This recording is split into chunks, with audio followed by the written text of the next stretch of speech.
I just finished watching, like the new X-Men series. Like, not all of it, but I don't remember. I think we're on episode 4, but we haven't started watching it. I think, cause like, again, this may be spoilers for the X-Men 94, I think it is, or whatever it is, right? And like, it actively upset me, right? Because it's like, oh, well, you know, like, you, again, this is going to be spoilers for X-Men, so click away if you don't want to be spoiled. I think it was, so far, it's alright, you know? It's not my favorite, but it's still enjoyable. It's still captivating my attention. And it's like, you are on trial for mass terrorism. And he's like, well, I was, you know, protecting... No, shut up! Sorry. It's like, you were on... Someone, like, you're a mass terrorist, you know, you should be brought to justice. He's like, I'm simply protecting my people, right? The same, like, what about you, you know? The ones who hunt us down. We're just trying to live in peace. Oh, we're just protecting ourselves. It's like, it hurts my brain of how stupid it is. Like, it's like, you're on trial for terrorism. It's like, well, you were hunting my people down. I was simply defending myself. The same as you would do for your own country. Well, what we do, we're protecting ourselves from your kind. Like, you were doing the same shit, but you can't take accountability of what you're actually doing. It actually, I think I like sat there for 3 minutes fucking rambling about how it pisses me off, right? And like, Henry's just sitting there trying to ask, like, can we continue the episode? And I'm rambling because it's so stupid and hypocrisy. You get what I mean, right? Hypocrisy. Right? And it's so dumb. Right? And the funny thing is, right, we were doing, well, I think the last episode we watched, right, was the one where the second you-know-who left. And I think that's a poor decision where the dude, like, the dude's grieving because they had to take his, you know, son to the future for a cure. And you're leaving while he's grieving.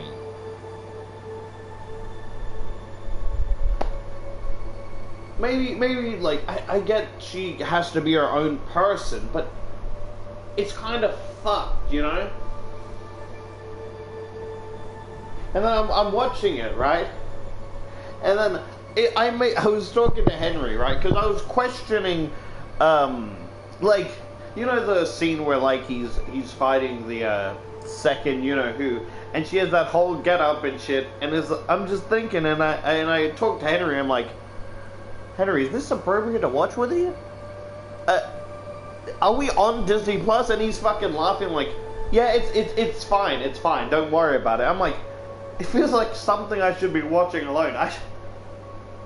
Is it truly okay to watch? And he's like, yeah, it's fine. But it's like, besides that, it was alright.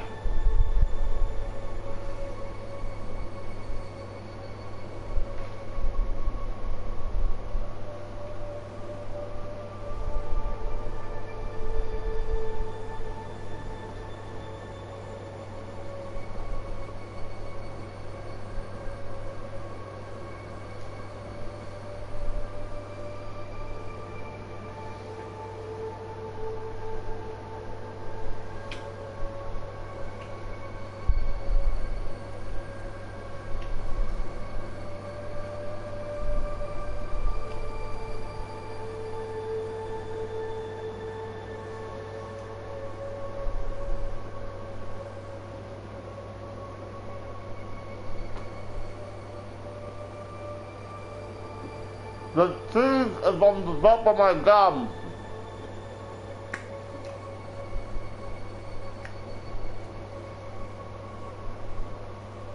cheeses on the top of my gums.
Cheese.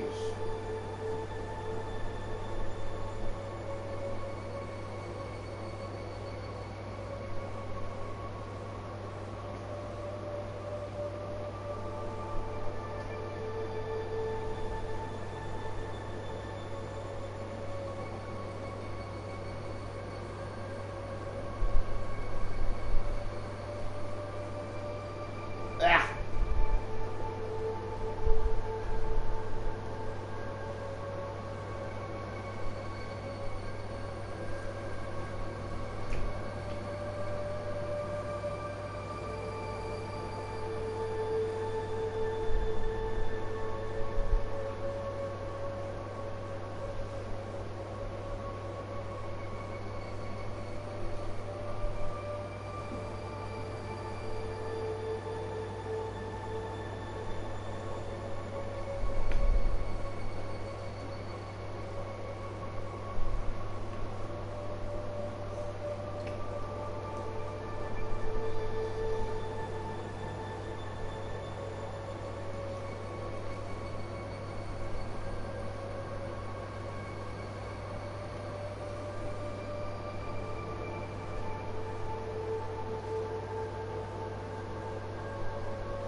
Strands of hair getting stuck in my mouth.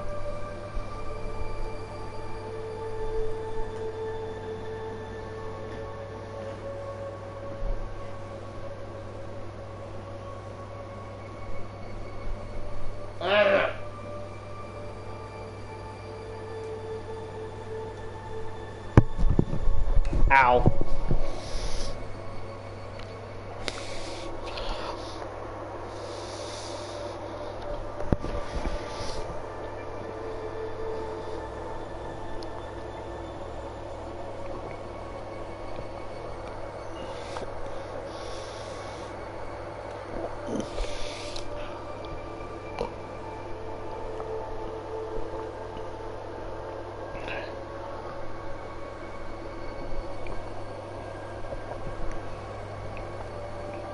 Jeez.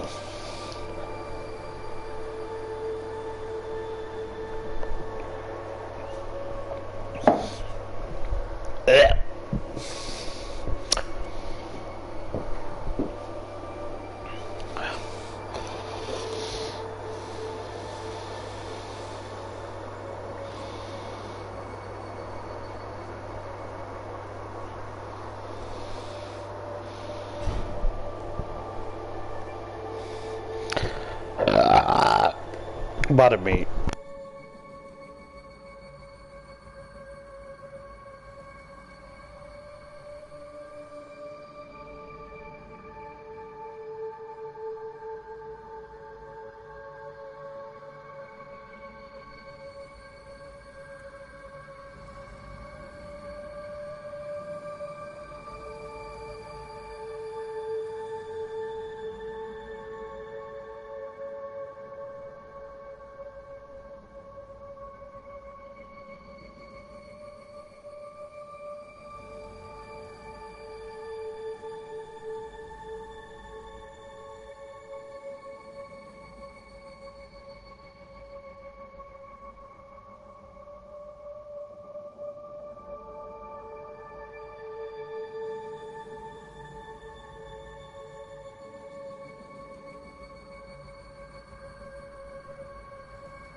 Sorry, I was scrolling through YouTube a bit.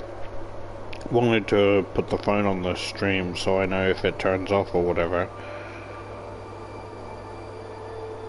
What the fuck?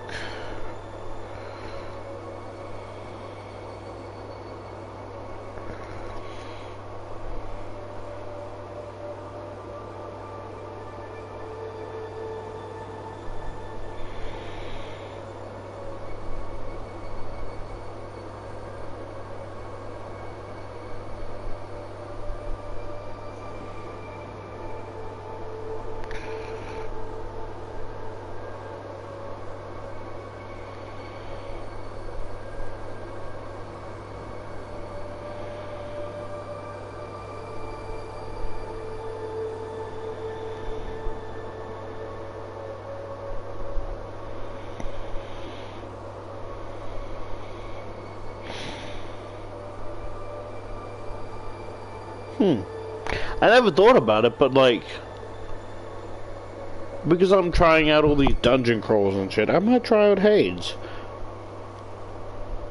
It doesn't really look like the sprite's alright, but the game action itself, if it's like, oh, is it like Minecraft Dungeon or like Cult of the Lamb, like dungeon type of dungeon crawler?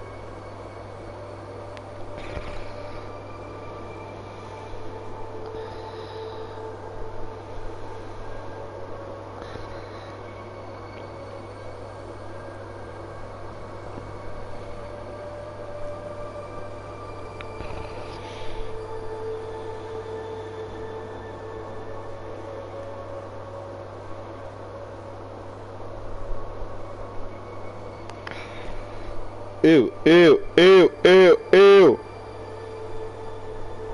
Ew. Ew. Ew.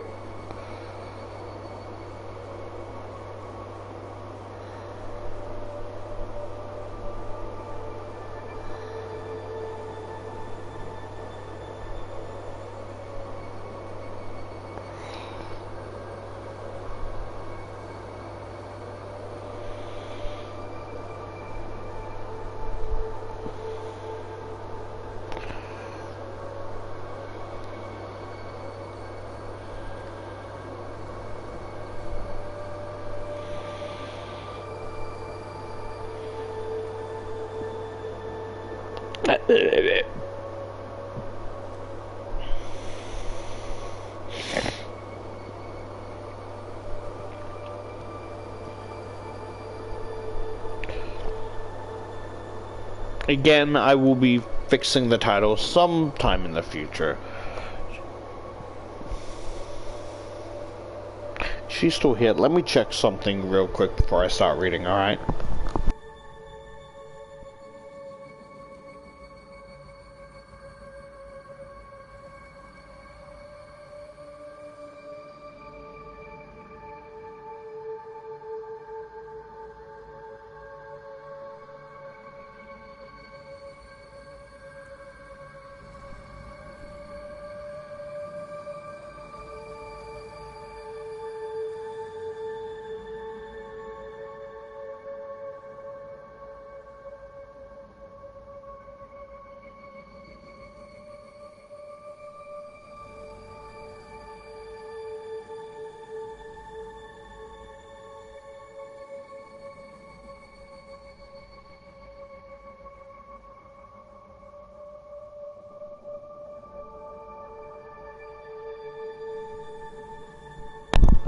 Yeah, so like, ooh, I do want to continue Outlast Trials, except I want to focus, ooh, sorry, there's a big, ugly pimple on, like, the right side of my cheek. I don't want to pop it prematurely. Yeah, so like, I want to focus on getting the rats, because that'll be a real help, getting 2 tokens. Like, I won't actively go out of my way to find the rats, but because of how difficult some of the areas are, it'll be much easier to do so. Like, oh, it's just there, grab it. I thought if I used the healing rig, it would cancel out the damage taken. Nope, they're like, oh, you're cheating, we'll just take away the health bar then. And, ooh. Okay, so... You know what I preferably would have done? To make it easier on myself is like... So, the last story had about 76 pages, right? I would have, so when a new story starts, rather than going page 80, right? It would have went back to page 1 and then, you know, so I know how many more, because I'm shit at adding up numbers, so I wouldn't know how many more pages I need. Avoiding the after story. But this fucking beard is killing me. It pisses me off.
That's fair.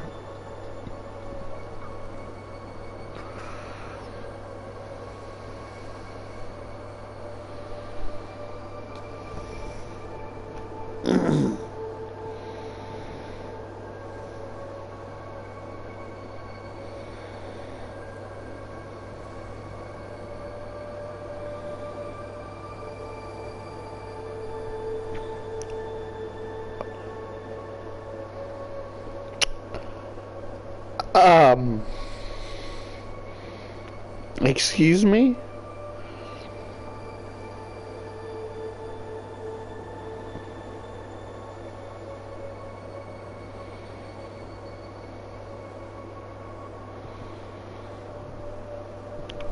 Oh, whoa, oh. Oh. Okay, that... Oh, that was a very bad feeling. Like, it's like I'm reading it and my stomach already drops because it's kind of breaking the fourth wall, right? It goes on... Basically, the main character's named Matt, right? And, you know, he's a game designer. And it's like, oh, wow, you know, you're so lucky. You get to play games all the time. Yada, yada, yada. And he's like, if I had $1 for every time someone said that, I would actually be able to sit around playing games all day, right? But the thing is, pardon me, sorry.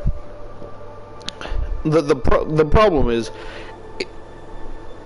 it goes on to say, game development is very difficult. People think just because they're good at games means, like, they can create one, right? And he compares it to, like, just because you've read a good book doesn't mean you know how to write a book, you know? And that's very fair. And then goes through the process of, like, it's very tedious. There's two steps, right? The first step is the inspiration of a game, and the last step is the final fulfillment that gives such gratification. Is that the word? Makes you feel very, very good, right? But the in-betweens is such a pain in the ass, because one error could fuck up your whole game, and trying to backtrack to that error to find is such a tedious progress, right? And basically he eats, sleeps, and works on this thing, you know? And then goes into this detail, right?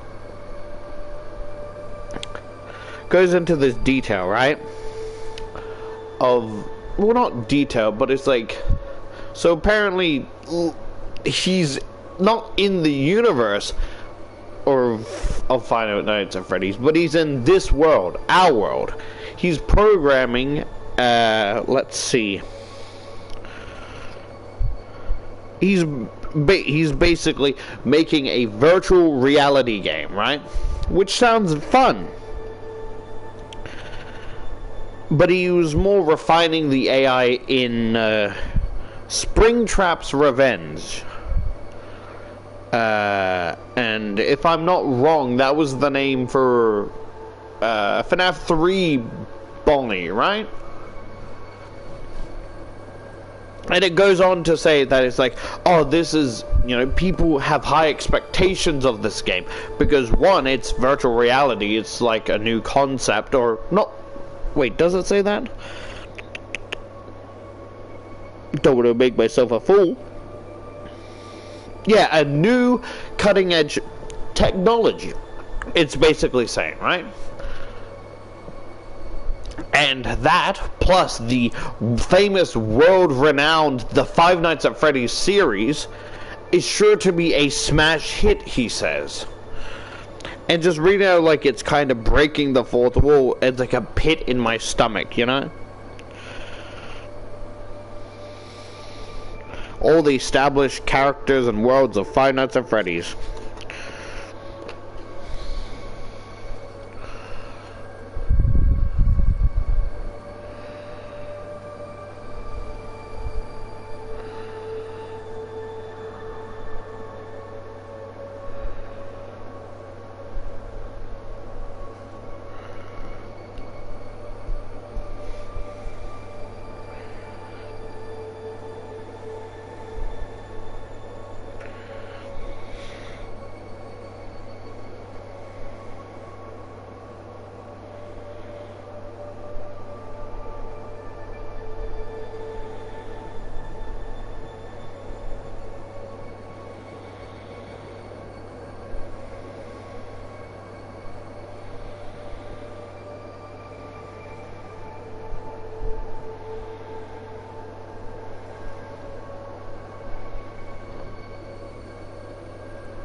Fascinating.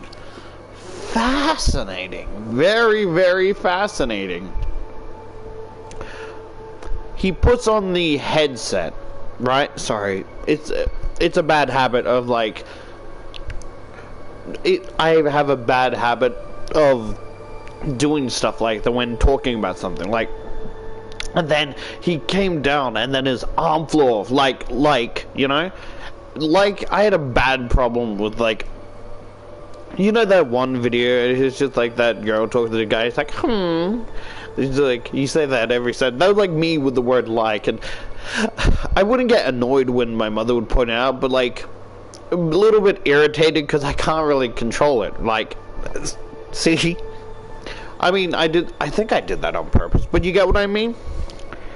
Because certain phrases I tend to overuse, and I think I'm being very annoying. Like, so this is happening, right?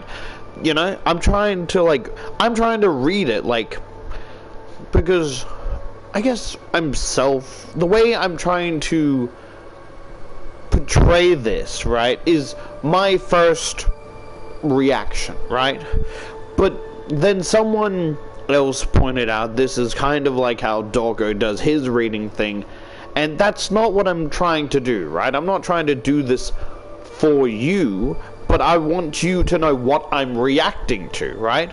So I guess I'm a little bit self-conscious with how I react, you know, because of that. So if I say the same word repetitively, I do apologize. It's not my intention, and I'm not doing this on purpose. But like, oh, sorry, that reminds me, right? I sent Henry a YouTube short, right? Of like Jax without his mask or whatever. And I'm like, if I have to see this shit, you do too. And he didn't see it, but like he invited me to a party, right? And I'm like, yo, did you see the thing I sent you? He's like, yeah, I'm not going to watch that. I'm like, really? You gotta watch it. He's like, nah, I'm not gonna watch it. I have free will, you know? And I'm like, you know what? That's a fair point. You know, you were totally right. I also have free will, so I choose not to watch the X-Men series. And he goes, you got a good point. That's a spectacular point. That is a very good point. I don't know why, the way his reaction just fucking killed me. It's just like, I have my own free will, and I am choosing not to react to it or watch it. I'm like, that's fine. I guess I just have a free will too, and I suddenly choose not to watch X-Men, the thing he wants me to watch, and he's like, you got a good point. That's a just his reaction fucking killed me. Yeah, but basically he puts it on, and it's basically a maze, right? There's a wall to both the sides and just, you know, straight forward, right? There's no exits in sight, and at the end of the hole is the, like,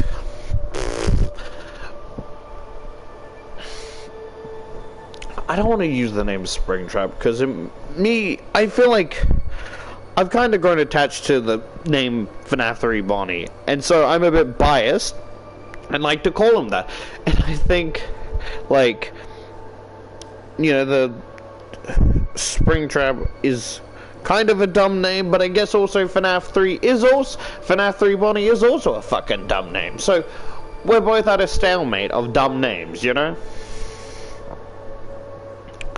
Yeah, and he's like, basically the like, it's a, interesting enough, I was thinking, the way it describes it's more of an animatronic, but then now thinking about it, cause like, we both know it's a spring lock suit. It can be used as a suit, you know, and we know what happened to, I was gonna say, what's his name? He doesn't have a name, do we? We're just the purple dude. So,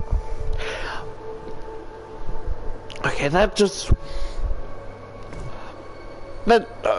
reminded me of a question of, like, how, clearly, the dude fucking died, right?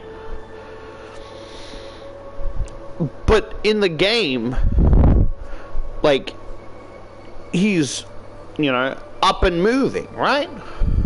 How is that possible, right? My theory, right, is that my theory is more of, it's not really the corpse inside the suit. It's more like, because I don't know if the original animatronic had a AI of its own, right?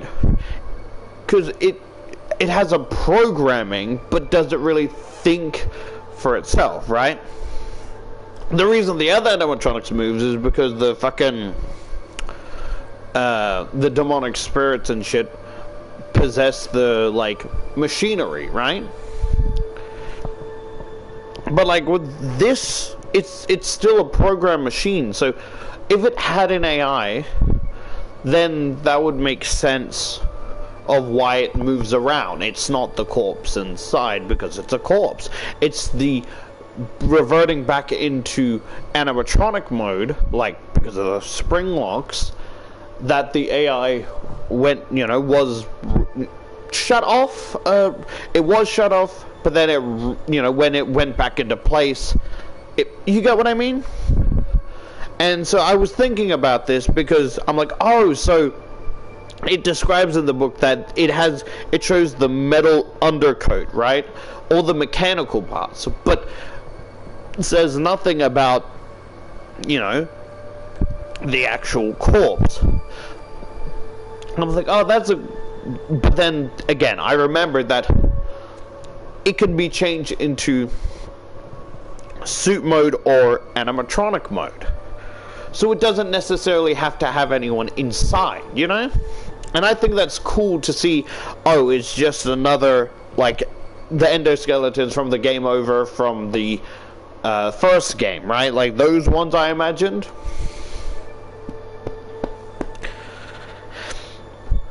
And, like, it has, like, a wide grin. Did it have a wide grin? Or is it just... Oh, it's been a while. I don't remember much of the design.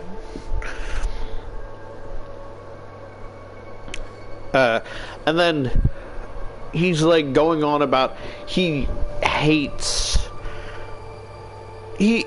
rabbit costumes, right? Like, he said, like, he had a photo when he was, like, young, right? When he was 3, his mother took where he's screaming bloody murder at a blank, smirking Easter bunny at the mall.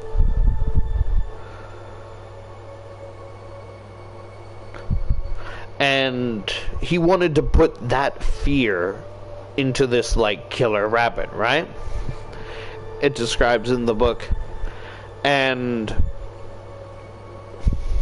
he's like learning all this shit, right? Watching all this horror movie shit, reading horror media, learning about serial killers, and goes on about, like, he wants, like, it to have joy, right? Because he's learning about serial killers, where serial killers is more, it's like an art being an artist, a musician playing music, right? That's what it is for serial killers. It's a type of joy, a type of hobby. And he's saying all this shit like, he's not a killer himself, otherwise he wouldn't have to search all this shit up, right? But he wanted to, like, get back at everyone who has wronged him, who has ever doubted him, right? And basically this project is where he vents all his anger, his frustration, his rage, going on about, like, he wants this, like, he wants the design to be this horrifying glee, this horrifying smile of joy as they're ripping out your throat. You know, wants the thing to spread fear into the next generation, some T-Rocket ass shit.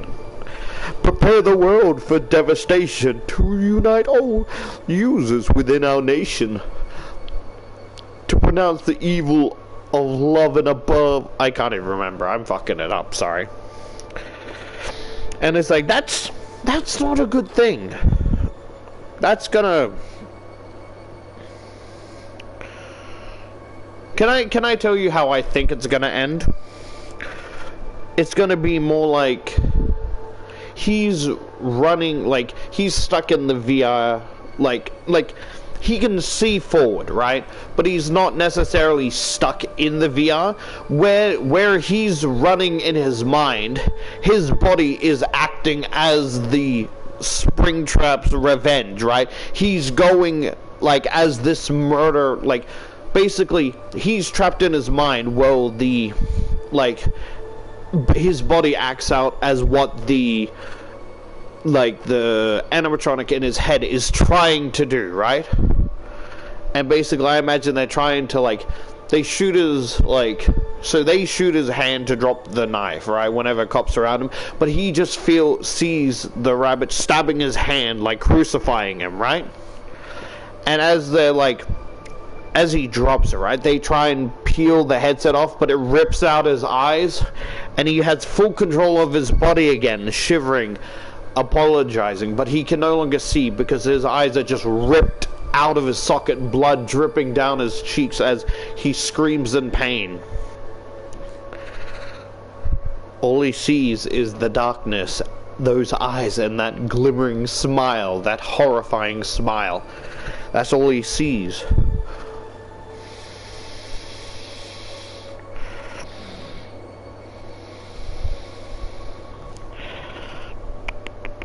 Yeah, so basically, they're saying the start of the game is simple. Escape the maze before the evil rabbit kills you.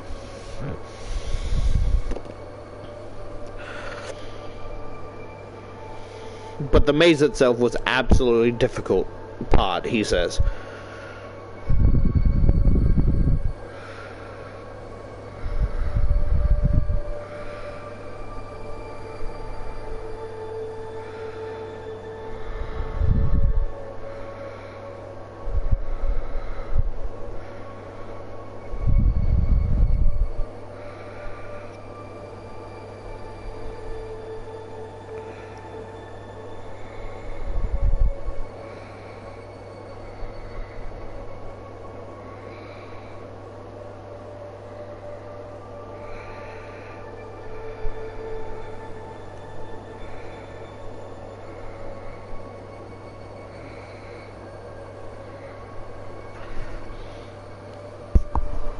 Sorry, just putting it up here because it's kind of distracting to see the mic in the way.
Well, if only the games were that, like, graphic.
Kinky.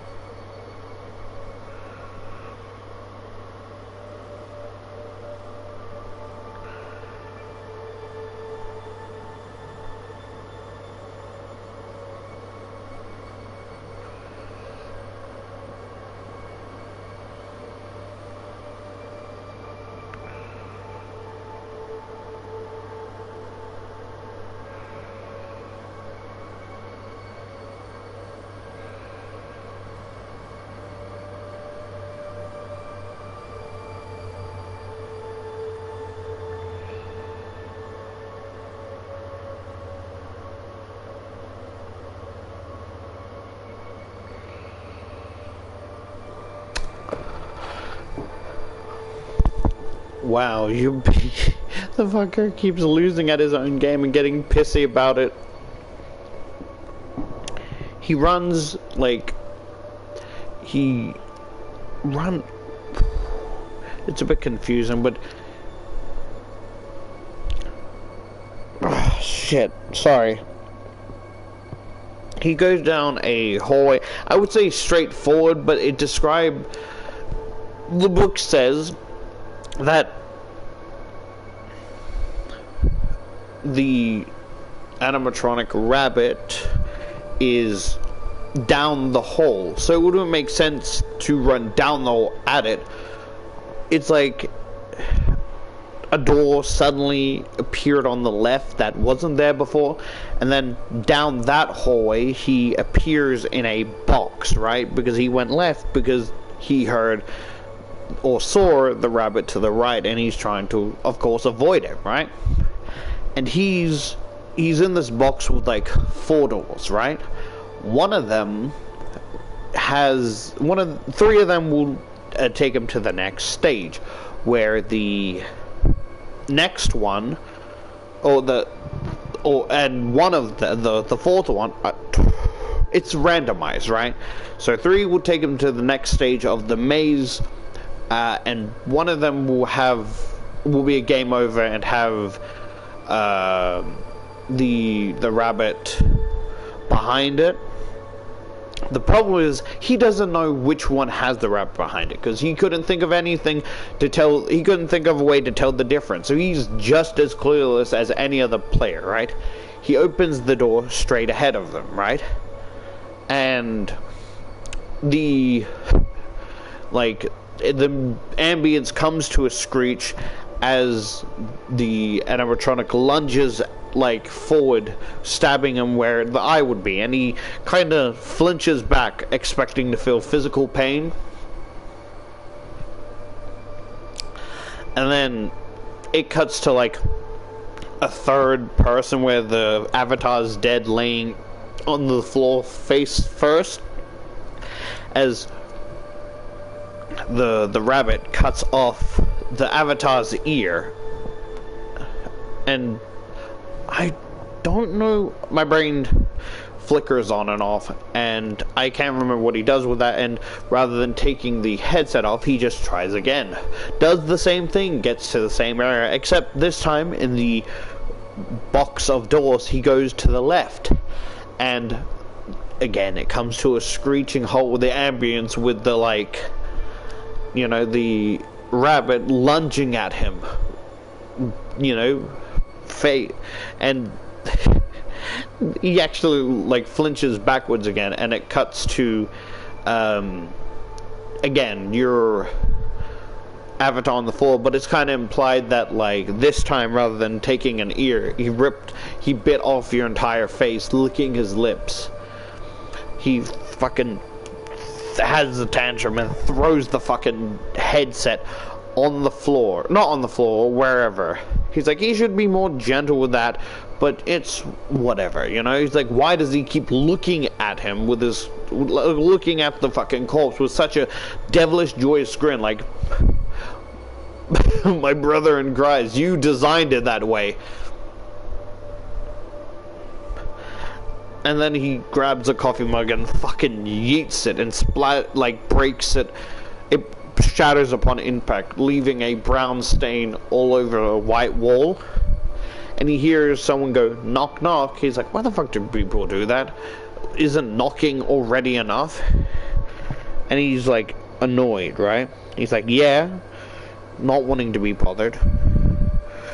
I assume that if it's his mother or whatever, I assume he's like at work.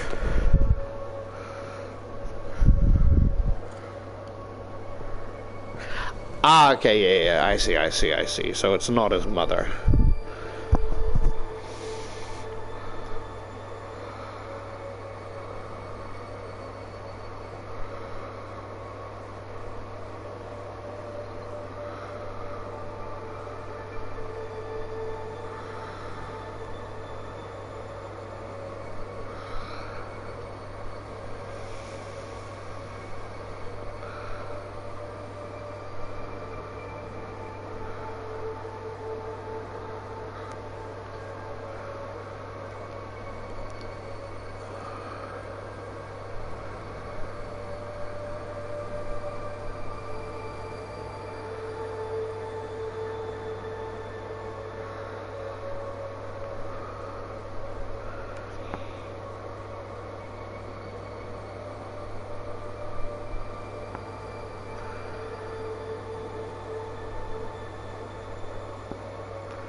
Why are you such a prick?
Sorry, that was a...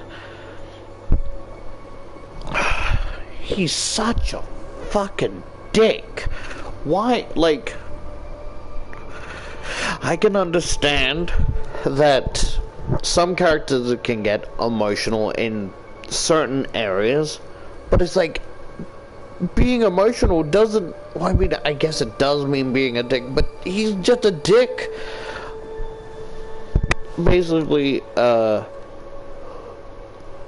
one of the, how do I say, woman chicks, like, what, a feminine character, because I'm saying that because I can't remember her fucking name, closer to, like, the cubicle closer to his room, right, is worried about him.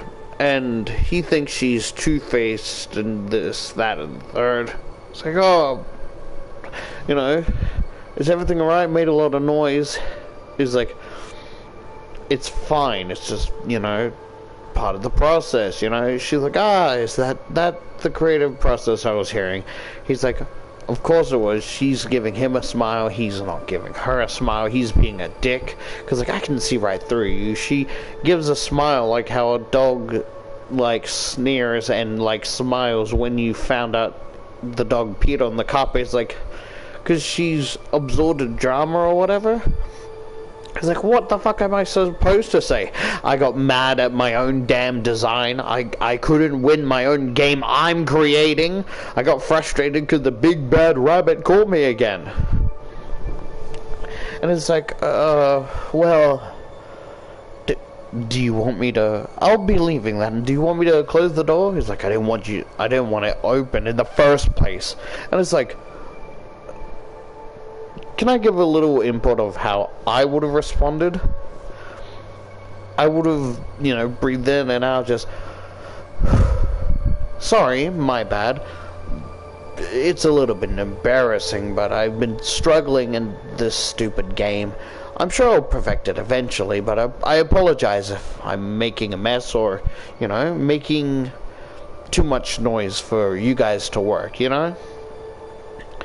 That's how I would like to imagine I would have responded, but you can see how bad I get when I rage at a game, so sometimes it'll be past talking levels, and then it's gonna destroy everything stands, and then I proceed to get fired because of destruction of property. And then he goes on about, like, suddenly goes on talking about, oh, and then, you know, like, I have a wife at home, he's like, oh, I have like, I used to enjoy a lot of things, right? This prison with, like, such joyous walls, right? Or some shit like that, and he's like, I graduated, you know, top of my college, got a diploma, got the job I love, got a beautiful wife that I love, got a 4-bedroom house plus an extra room for her to work at home, and then goes on a fucking rant of like, oh, this is how I met her, you know? I'm not gonna go much into it, because it's fine to introduce a character, like, later in the story, if they have dialogue with this character, just go, oh, this character is my wife, so and so, and then, okay, that's your wife. Move on with the story.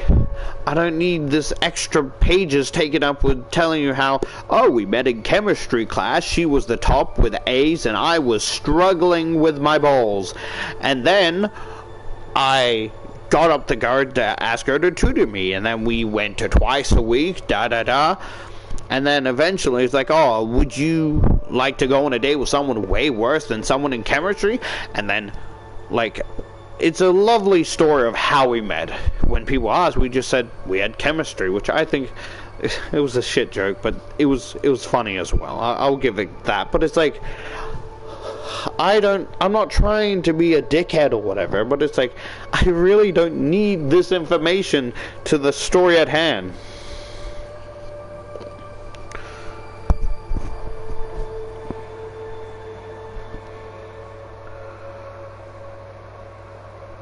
He's basically going on the joy of chasing and claiming something, but then it's like, then you need another high. Chase after something else, claim it, and then it's a never-ending circle, and that's just not a way to live.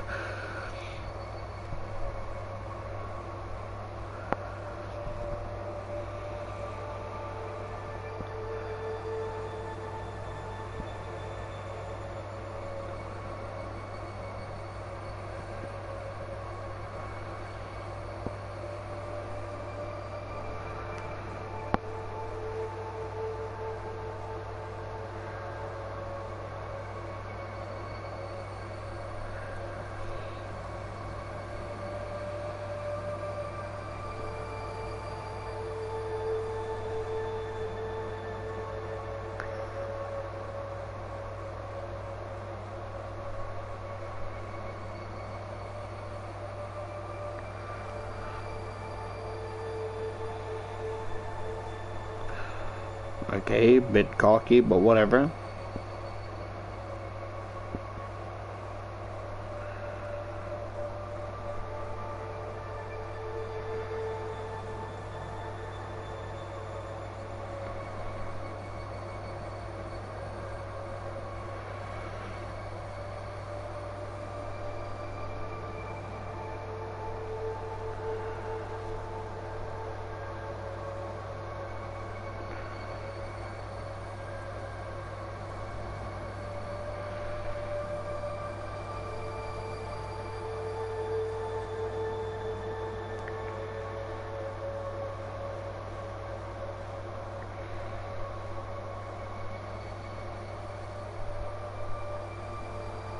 That's some fucking Omni-Man mentality.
Oh.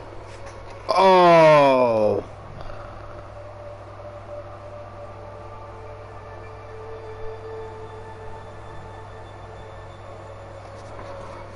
Oh, his personality, his fucking personality is more of a, I'm the smartest man in the room and everyone else is dumb. Like, he thinks he sees things logically, but it just makes him a fucking prick.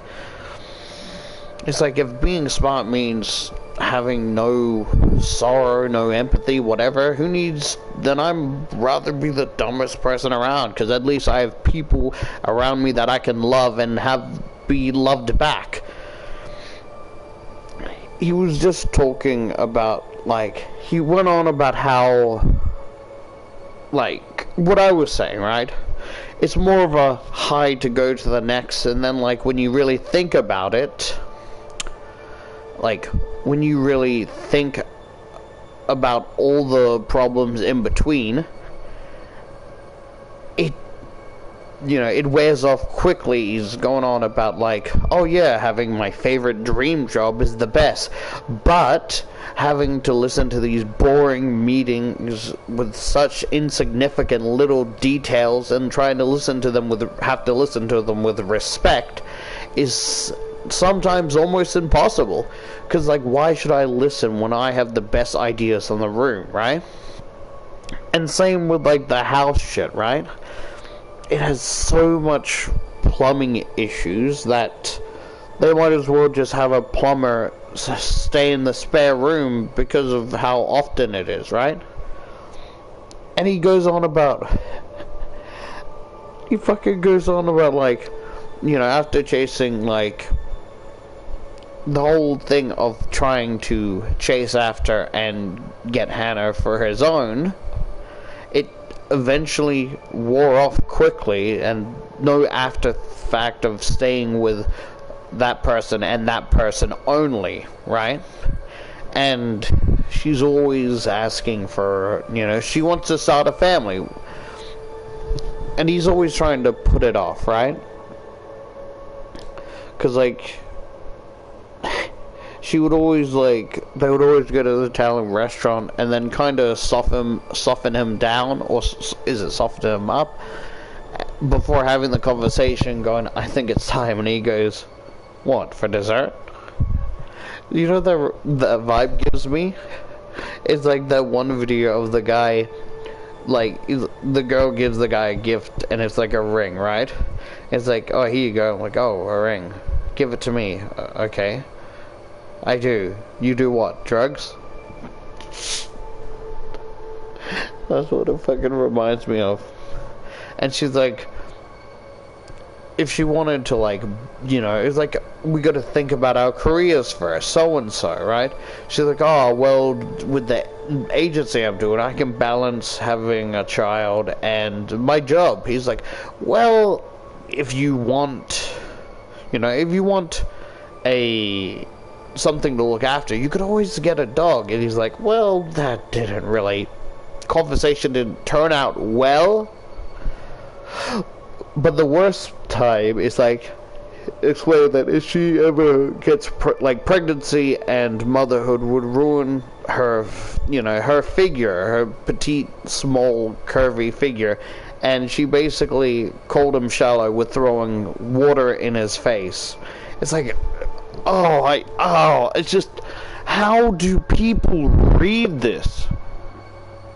I thought I'm supposed to, like, shows and shit are supposed to escape from reality, have you know, something to enjoy. I'm not enjoying this. He's a fucking asshole.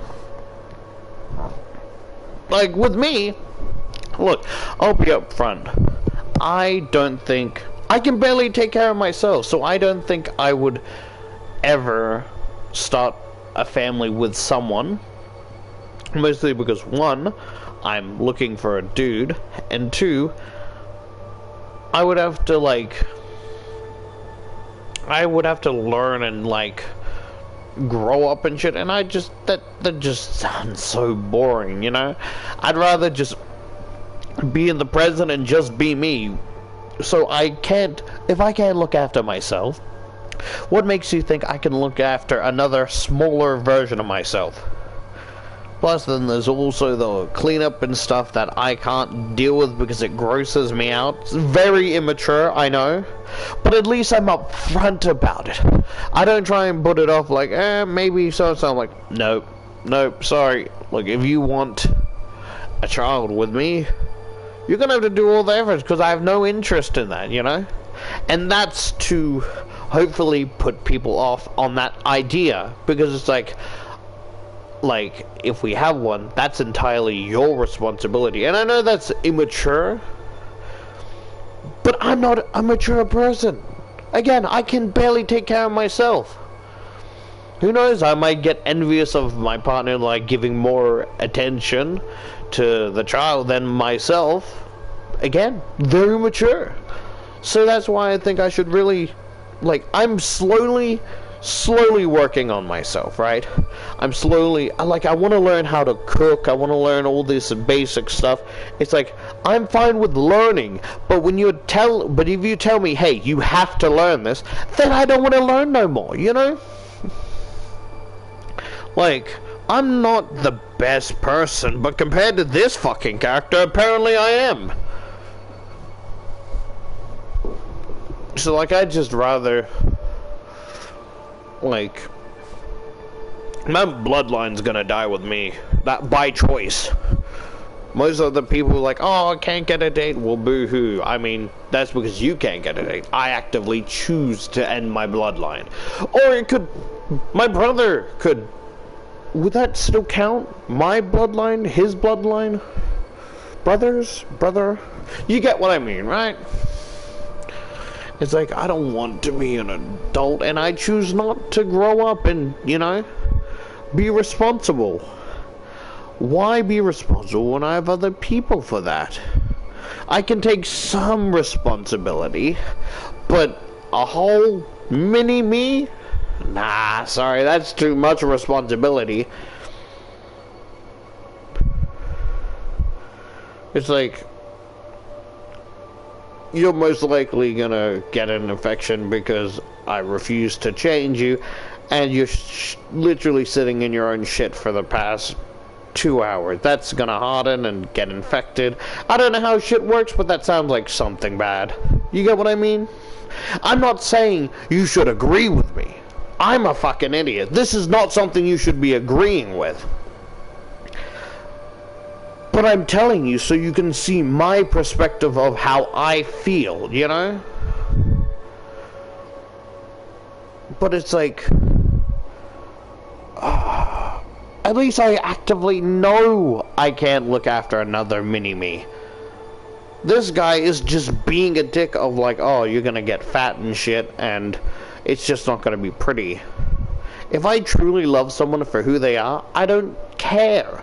If I mention something about exercise, it's more for their personal health, right? Like, looks, I wouldn't say comes second, like probably way lower.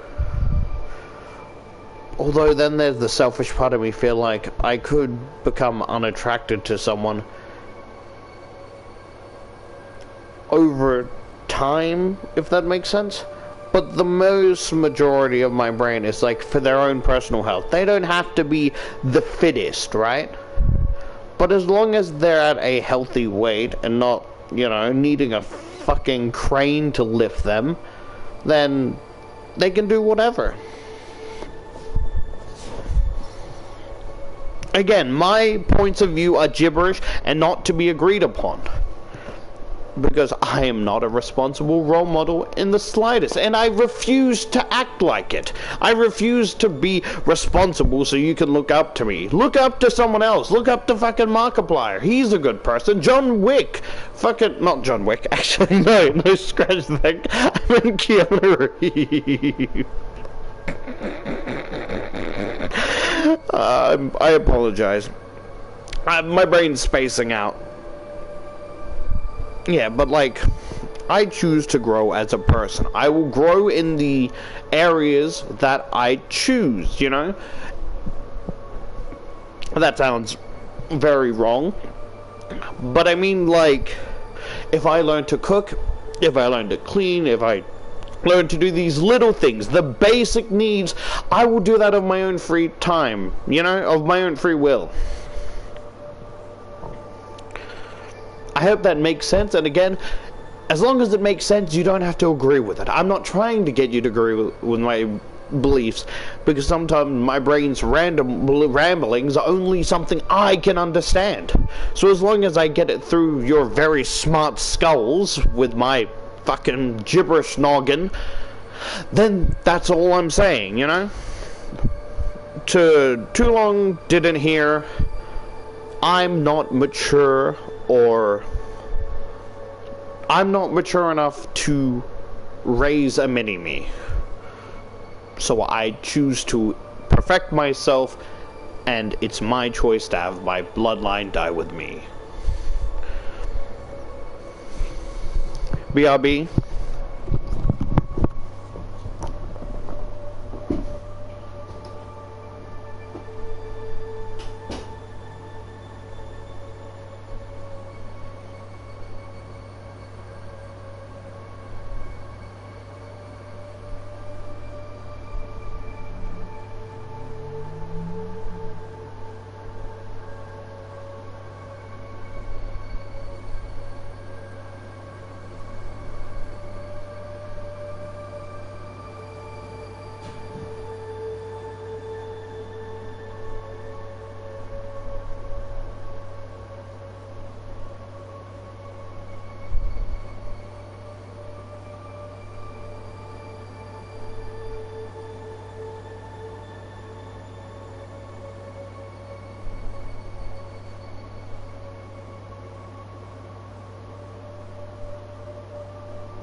sorry, I was talking to my mother and shit. Can I tell you guys something? Shit, there's tea stains all over my jacket. I, accidentally hit my mother. By accident. Where I had the hiccups, right? And she's like, you know, doing something, and then she decides to scare me.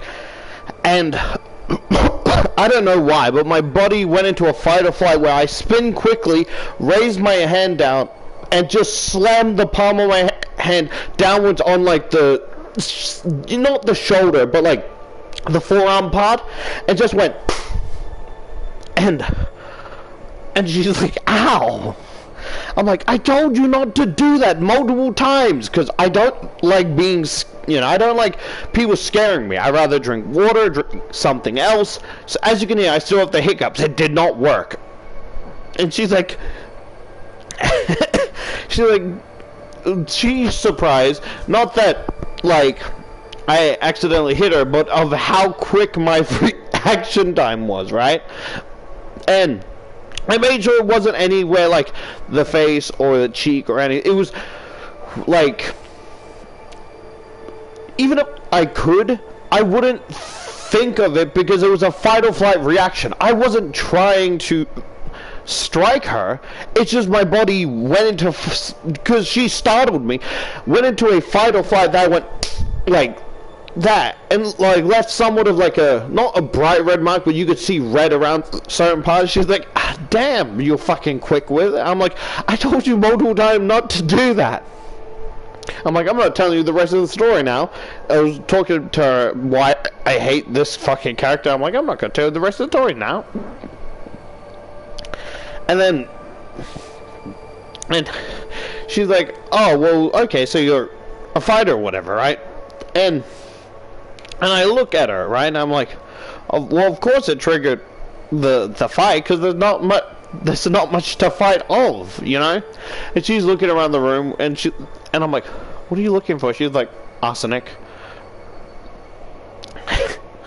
And we go on a whole topic about it, and she's like, oh yeah, it could be spread, like, it could be like, mostly put in, it's mostly women who use it against tougher guys, because guys have more stronger bodies, so put in the tea. She says that as she's finishing my cup of tea, right?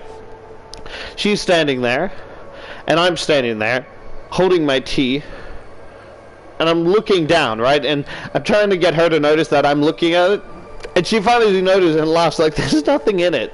And I'm like, she's like, plus, like, I don't even own arsenic. And I'm like, haha, that's something someone with arsenic would say. She's like, if I had it and I wanted to poison you, why would I be talking to you about it beforehand? And I'm like, that's a trick question. It could be reverse psychology. You expect me, having a casual conversation makes me think, oh, like you don't have it, but you don't know that I know that you know. And she's like, do you want me to try it? I'm like, no. And she's like, that's what I thought. And then I think about it for a second. I'm like, what the fuck is wrong with you? She's like, huh? I'm like, why would you try the arsenic? Like, if there was arsenic in my tea, right? And she's like, oh, to put your mind at ease. I'm like, if you drink it and you get poisoned, who's gonna look after me?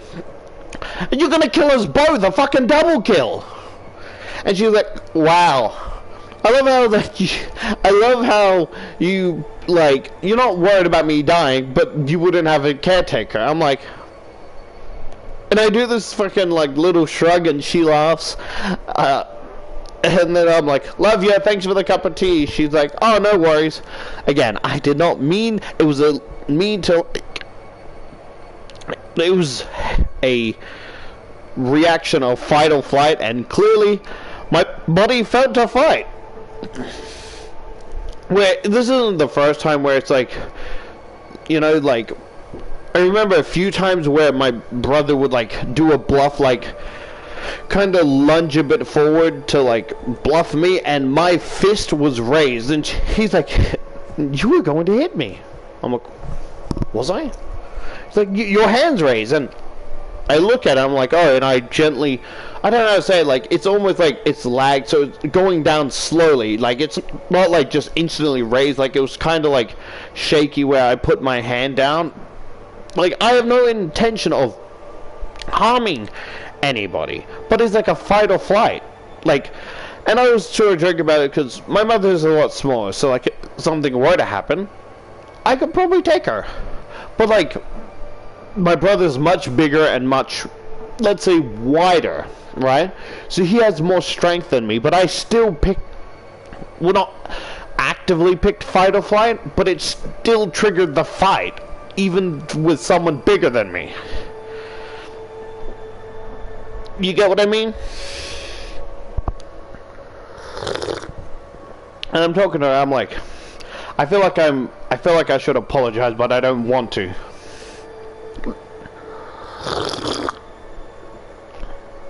And she's like, well, because it wasn't actively thought, I won't hold it against you.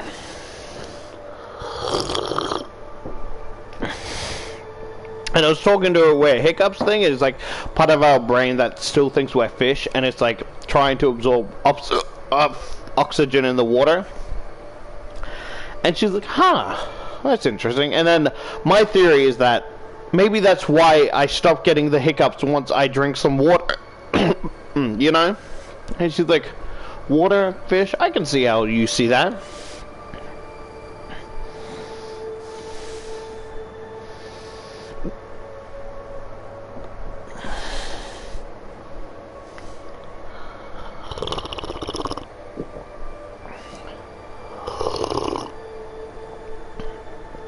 Unrelated question. Let's say you're dating someone, right? I was watching this, this came up while me and Henry were watching X-Men, right? And I asked him, right? Theoretically, let's say you were dating someone and someone basically has a twin or whatever, or goes, or a clone or whatever, right? And it's like, you're dating the clone, I'm the real one, da da da. What will you do, right? And Henry's response is, I don't know, I'm gonna date both of them. But like, all honesty, what do you think, like, what would you guys do if you were dating someone that was like a twin or something like that you didn't know, right? It's like me, I personally would still love the clone, you know, because it's the person I fell in love with, it's the person I care for. Even if it is a clone, it's still the woman that man or whatever that I love, right? Although we may have to figure out one of you have to change your hairstyles, or dye your hair, or do something, because I don't want to be sleeping with something that isn't the woman I fell in love with. I know you were both the same one, but you know, I don't want some fucking, you know, like, oh, I'm gonna prank my sister's boyfriend, da da da, and then it's like, oh, April Fool's, and then it cuts to them in bed like, I see why she likes you, huh? Huh?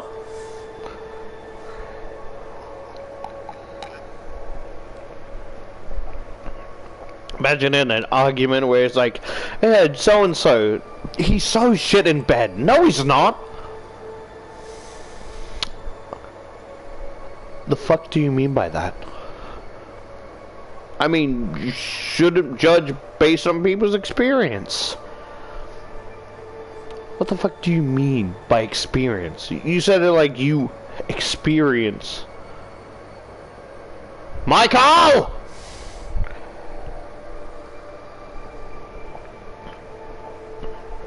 Just at the dinner table. Oh, yo, babe, can you pass me the hot sauce?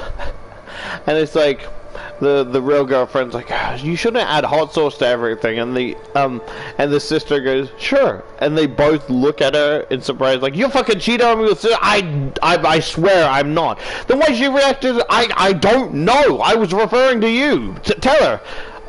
Sorry, I misheard you. What'd you say? Oh, fucking bullshit! You misheard me. I can assure you, I am not sleeping with your boyfriend. Oh, fuck off, you are. Why'd you respond when he said babe? Why didn't you respond? Don't fucking play that game with me! Man, I hate fucking family reunions.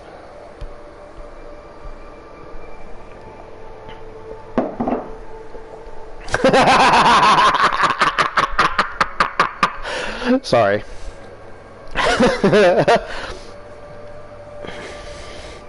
Apologies. Oh, right, sorry. Let me ask my mother something, right?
I'm back, sorry.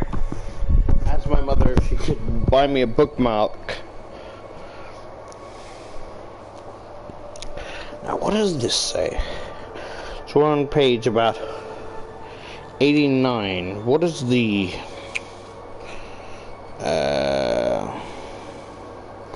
So there's about... Damn, quite a jump. 129 pages.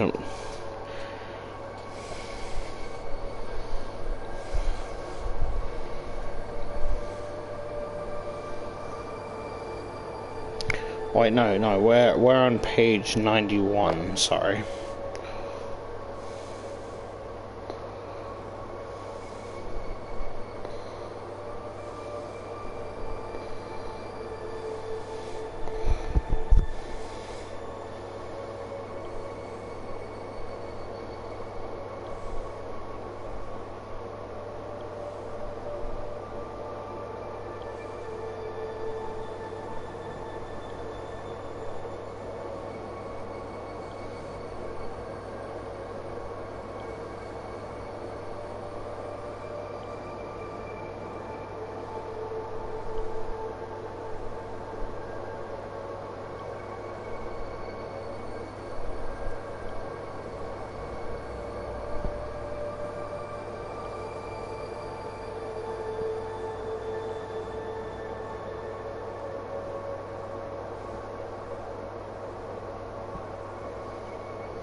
Damn!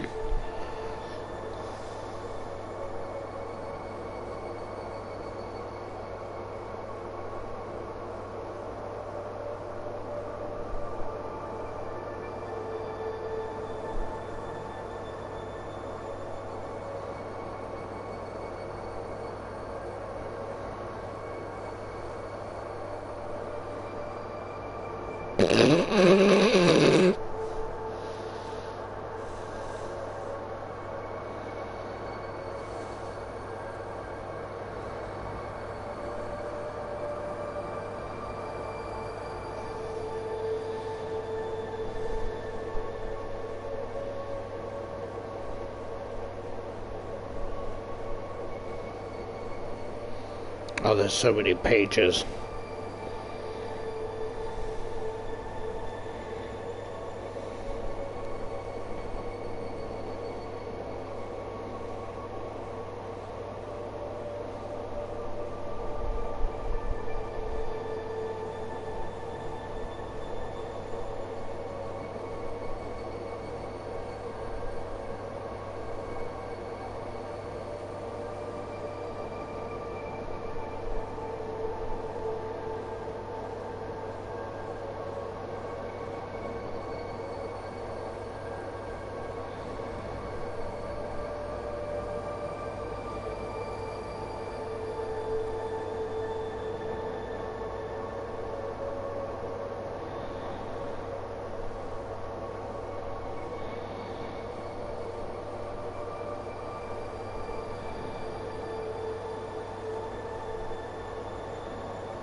She obviously got upset, and it just didn't end well. He befriended one of the female waitresses, and, you know, one one time he left his computer, you know, open, right? And she got upset seeing Brianna, the waitress, in like a bikini. And he was a bit confused why she was being unreasonable, because friends show photos like that all the time. He was thinking logically. And she suggested marriage counseling, and he refused, so they got a divorce, in their 1 year anniversary. And he had a couple of relationships, the first one being Brianna, but a lot of them didn't even last over 3 months. And he was always the one that got dumped. And that landed him in the mindset of, these bitches are crazy. Well, no reason to focus on relationship if they're all this fucking crazy. And put his brain into his work. It goes on about, like, even it felt like, you know, the rabbit was turning his back against him, the game. But he's like, this is the one challenge he's gonna outsmart. And goes on about this whole inside the game. It's hard to explain the story without explaining every little detail, and I don't want to do that, right? Bunch of hallways, bunch of doors, found himself in the box of doors, went through the door behind him, got to the next area, did it again, found himself in a hall of mirrors. It's like, oh, this part's easy, you just gotta make sure you're not being fucking, you know, followed. He was 13 steps away before he felt something behind him, and in the mirror, he saw the green glowing rabbit.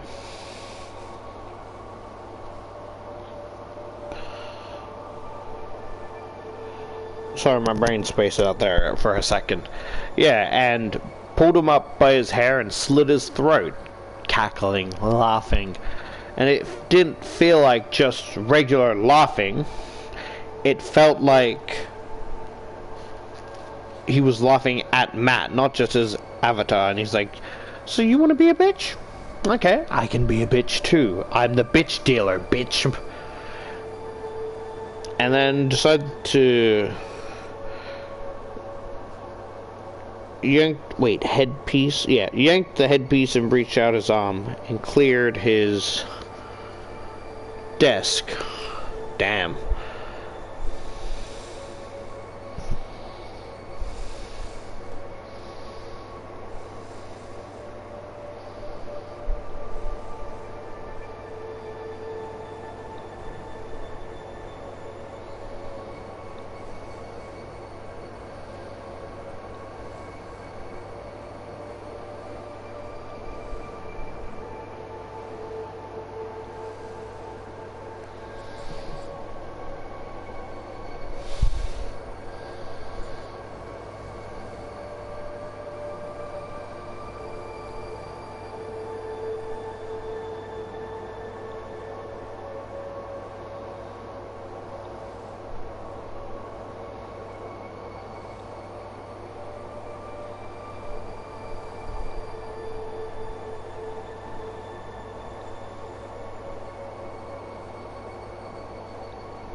Okay, that's fucking hilarious.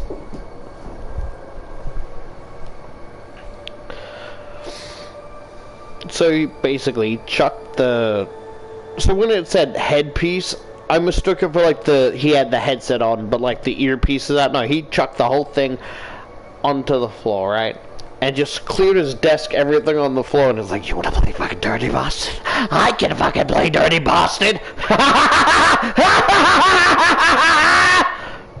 Fucking watch me, bastard!" He's just fucking laughing maniacally. And so he basically started programming that like, oh, you want to kill me? You want to have fun? I'll have fun too, huh? Huh? And proceed to like program so like it's an infinite maze with no exits, right? And he made it so like, so it's not funny, but I find it funny for some reason. But he made it so like every minute that passes in the real world is 1,000 minutes. You know, that every minute is 1,000 minutes in the virtual world. So he's wandering this endless maze with no victims and no exits. And he's fucking laughing on his way to his apartment because his girlfriend took the house in the divorce. So he basically got like this complex apartment with like a tennis court, a pool, you know, affordable luxury, yada yada yada. And apparently he has a roommate, like a friend, Jason, right?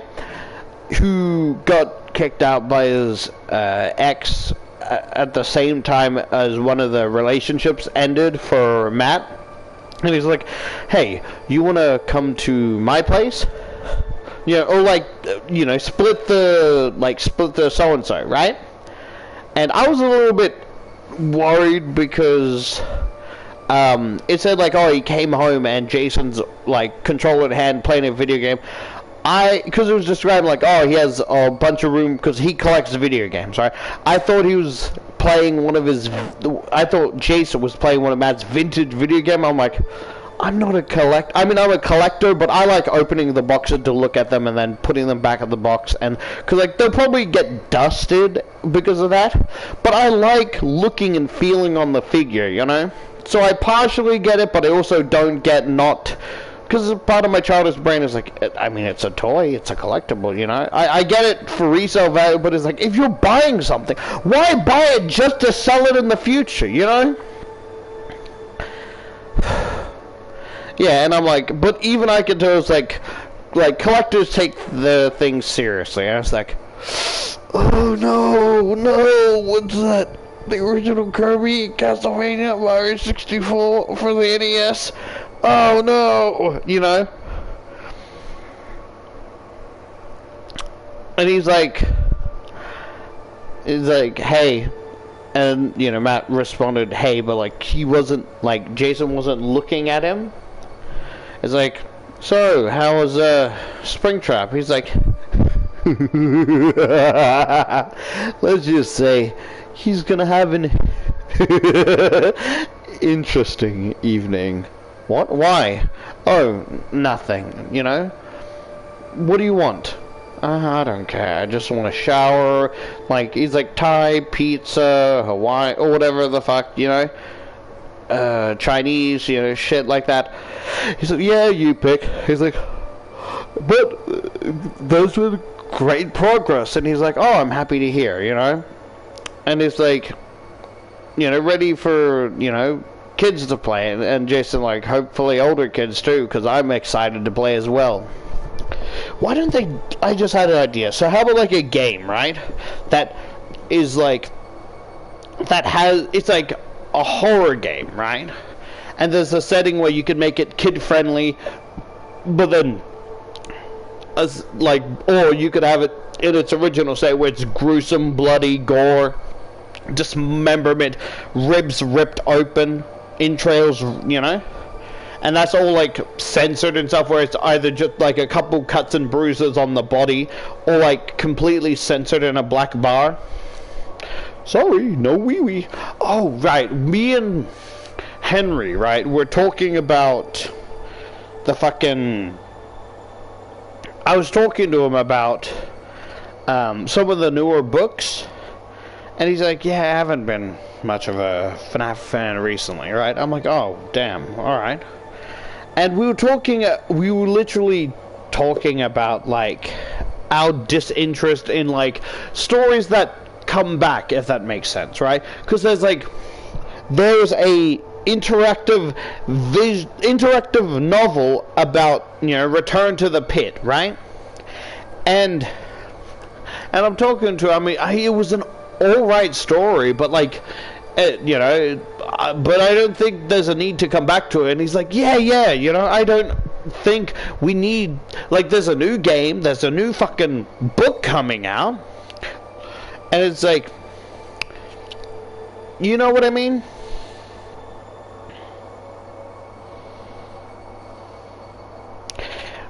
And we were talking about, like, oh, they did that in, like, future stories as well. Like, I heard from descriptions of, like, Tales of the Pizza Plex that there's, like, oh, it's a continuation of this story, but I haven't actually read the story itself. So, like, it's not like I'm spoiling myself, But it's like, oh, this Pizza Plex story is from, like, oh, for example, fucking FazBear's 9th book or whatever, right?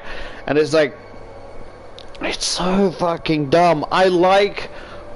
Yeah, and she's like, he's like, yeah, he, like, agrees with me that it should be, like, a standalone thing. Like, I like the anthology vibe. I don't want it to, like, imagine, like, oh, he's like, oh, it's all about imagination with the cliffhangers. I'm like, yeah.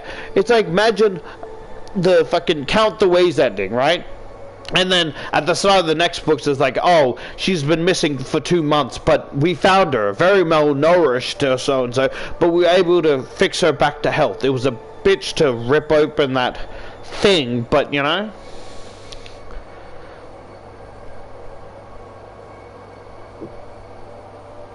know what I mean? It's like, you get what I mean? It's like, it just, I personally don't like, I like them as anthologies. How they end is how they end. They shouldn't be brought back,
Oh, you're a fucking idiot. I think I have a feeling of how this is going to end.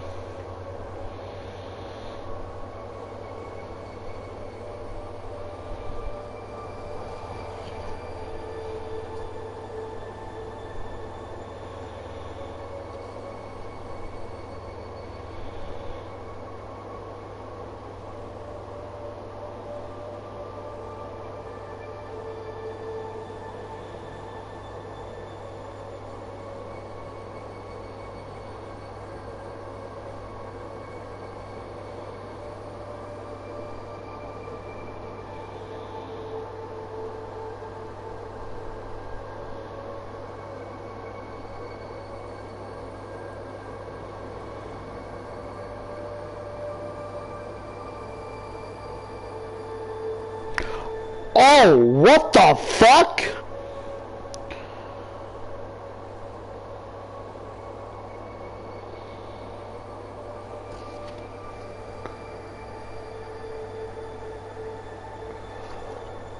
Oh, what the fuck?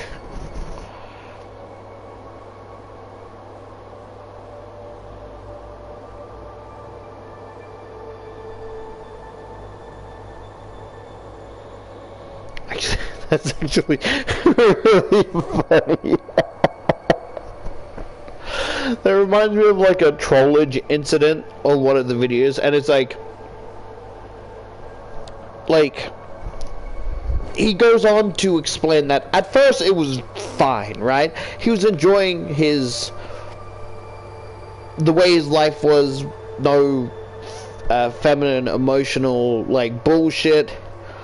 But after a while, even the college vibe life started to like annoy him a little bit, right?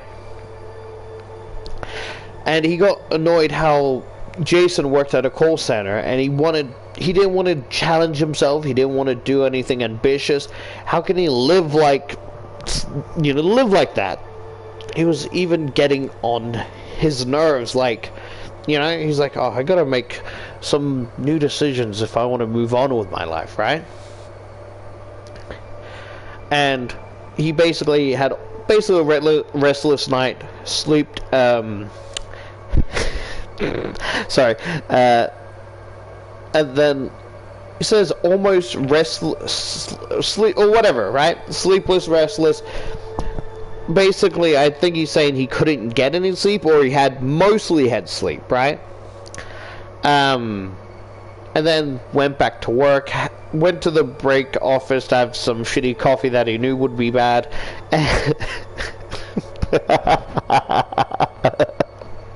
Sorry, I should have made this funny. But like, he, went to test of like, how was your day, Springtrap?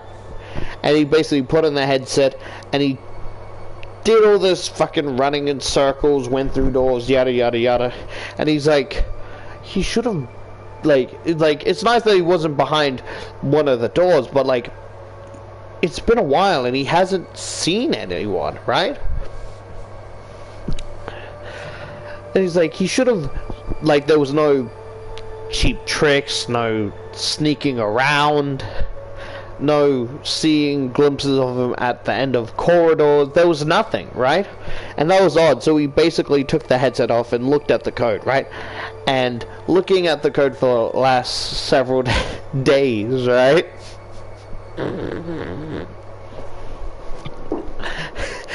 Looking at the code for the last several days, right?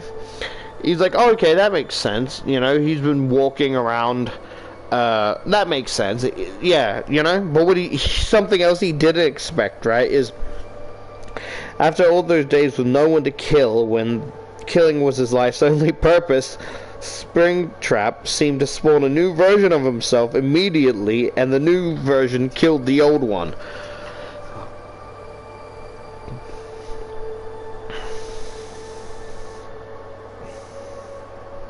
And then it goes like, and a newer version would be spawned and kill, the oldest version, right?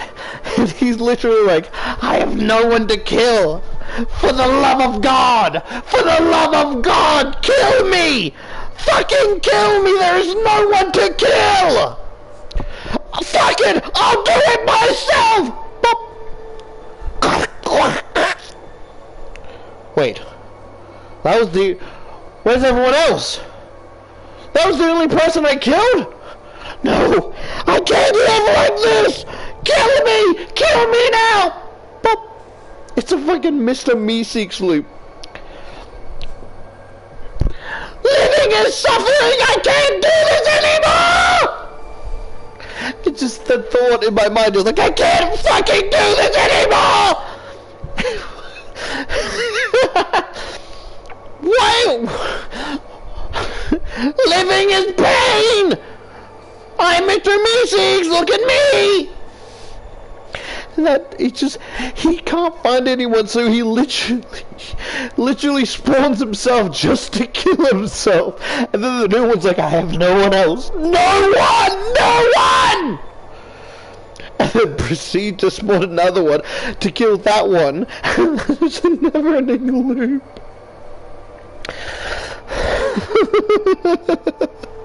I'm sorry, I should have put that funny, but it's like, my purpose is subsequential at best and useless at worst! Oh, it fucking kills me. I'm sorry, I just the whole thing of like he couldn't find anyone, so he just been killing him, spawning another one in to put him out of his misery, and it just kept going in a giant circle.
Yeah, so basically it just kept going and going, and the spawning and killing kept getting faster fucking repeatedly, and the violence would get more gruesome and gruesome with each kill, right? And yeah, so his stomach dropped when when it said data log said disembowel, right?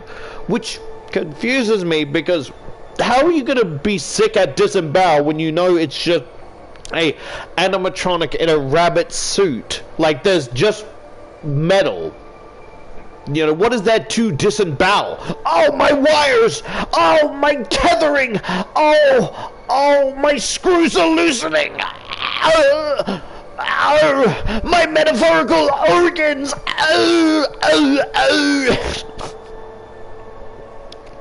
And yeah, he's like, the way it's designed, like, he has to be in the game. He can't just disappear, but like, he's looking everywhere, and there's nothing, right?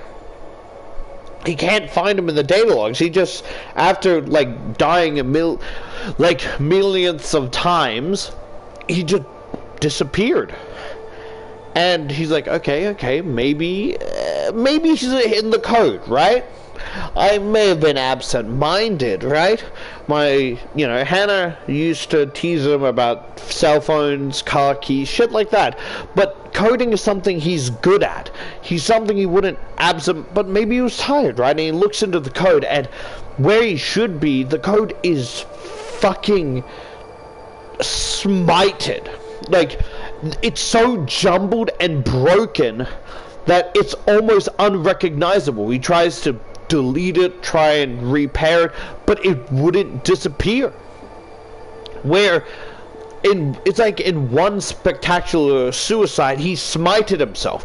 It's like finding a grain, it's like finding a speck of dust in a fucking, pile of dust, right? It's almost impossible to fix. And what's horrifying is that, the advertisement, everything about this new game, the coming soon, the release date, it's all too soon to fix something that can't be fixed, a defective model. And he goes into the game one last time to look around every corner, right? And is sight of something green up ahead.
I'm gonna fucking lose it. I'm actually going to lose it. He's so self-centered and egotistical. It really, really pisses me off. You know? Oh, what the fuck? Ah, you son of a bitch, you lying fucker! I thought I put the arm in the armhole, you little bastard.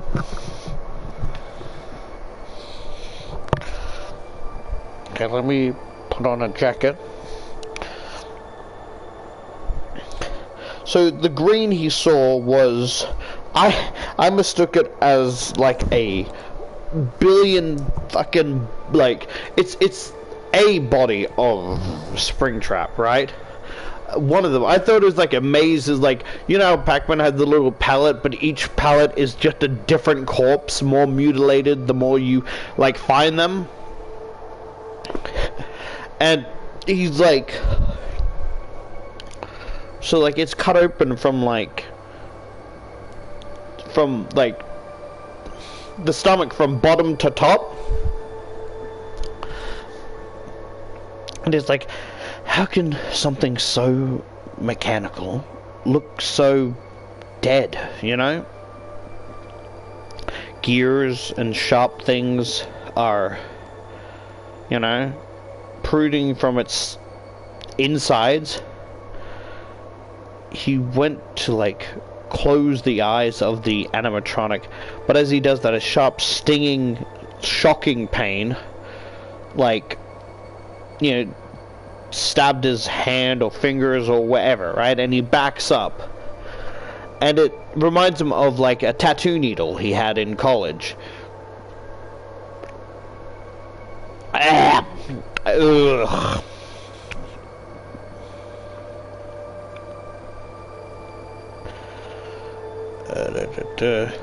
And then it kind of randomly cuts to a double date. Like, Jason has been insisting about... Jason has been, like, insisting this, like, oh, you guys would be perfect, right? And he's been trying to put this off, but he's like, fine. He's like, just... You know, the door opens and he sees this, like, gorgeous specimen. His words, right? That, like, oh, he was, usually he's an idiot, but maybe he's, yeah, maybe he was right about this, you know, she does seem perfect, right? And he reaches out his hand to hold hers, right? You know, nice to meet you, so-and-so. And she just gives him a smile going, oh, I'm Megan, right? I'm actually Jason's date. Your date is Eve, right? And she, like, gestures to a girl, like, behind her that he didn't even notice. He, like, he greets them, but doesn't, you know, hide his disappointment, right? Goes on about, like, oh, you can know a lot about someone's social class by their teeth and shoes, and it's like, shit, shoes, probably couldn't afford braces, you know? And he's like, oh, so could we come inside? He's like, oh, yeah, you know, come on in. And, like, Jason comes out with, like, wet hair, and it's like, oh, oh, hey, Megan. But it's like, should we pronounce Meghan? Like, it's odd, right? And, like, just kisses her on the cheek, right? It's like, oh, have you guys, you know, like, have you met Matt? And they're like, yeah, we have. It's like, but judging by Eva or whatever, like expression, she doesn't sound enthusiastic. Why? She should be grateful to even being on this date with me. Like some fucking like real like he's just the worst. A guy like me he's like a guy like him. Wait, what? Yeah, it's like Matt couldn't figure out why she didn't sound more enthusiastic. She was lucky to be going on this date. A guy like him would be way out of her league.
Because it's like, even, sorry, I'm still reading, but it's like, even if it's like one of the events of he still survives at the end, he doesn't learn, he feel like he won't learn anything.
Oh, it's making me cringe. He's gonna embarrass himself.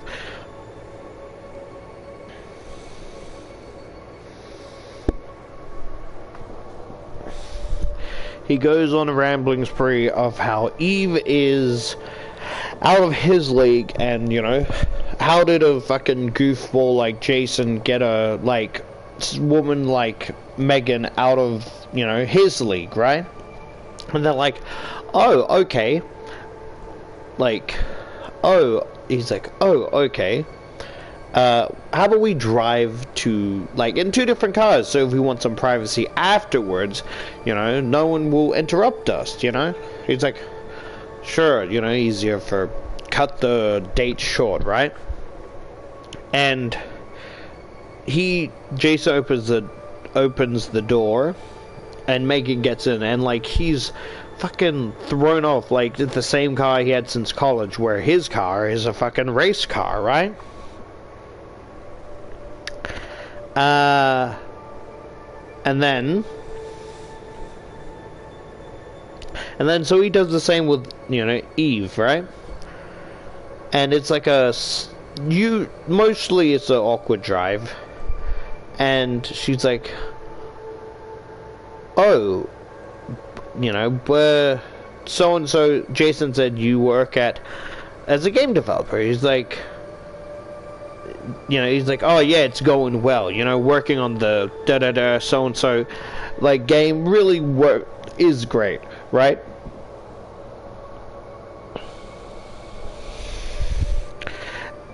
And he's really just trying to convince himself everything's going great, you know? And she gets a little bit more enthusiastic, like, oh, okay, yeah, my brother's been talking about it, like, my little brother's been talking non-stop about it, he's really excited, he wants to get it on day one, you know?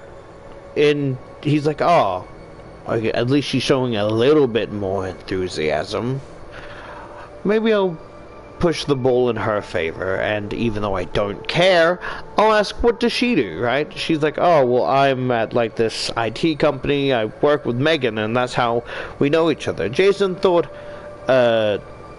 you know, we would get along because we're both tech stuff, you know? And he's like, well, I don't want to talk about tech stuff when I'm back at home. And she gives a false smile, like, yeah, me too. And the rest of the car ride was silence. And they, you know, get out. Yeah, they get out of the car. It's like, get seats. The old dude's like, I recognize you. You used to come here with your, you know, lovely wife. And he's like, used to be my lovely wife. He fucking grumbles, and he's like, oh, table for four then? He's like, oh, why don't people mind their own business, you know? Just a fucking asshole. And he ordered Oso Buko, his favorite. Megan ordered the same. It's like, isn't this enough reason to show that we're perfect for each other? Both perfect looks, perfect taste. But Eve and Jason order spaghetti. Like, what's the point? Like, he was disgusted. Like, undistinguishable. Like, it might as well be eating out of the fucking kids menu at this point.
Oh.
Oh, I'm getting actively violent.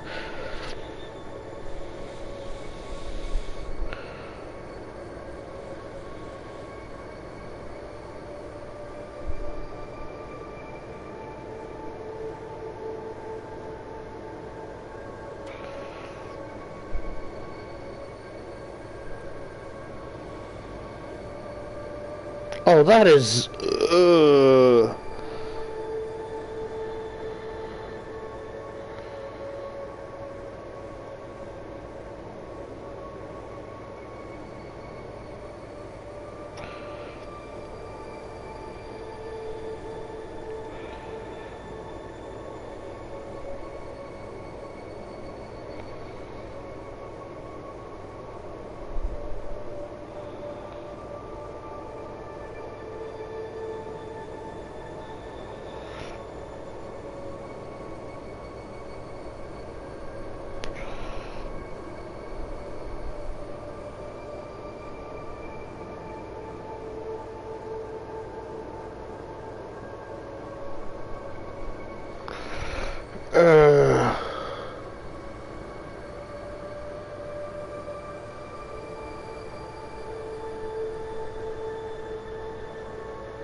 Oh, he embarrassed himself, and I feel secondhand cringe.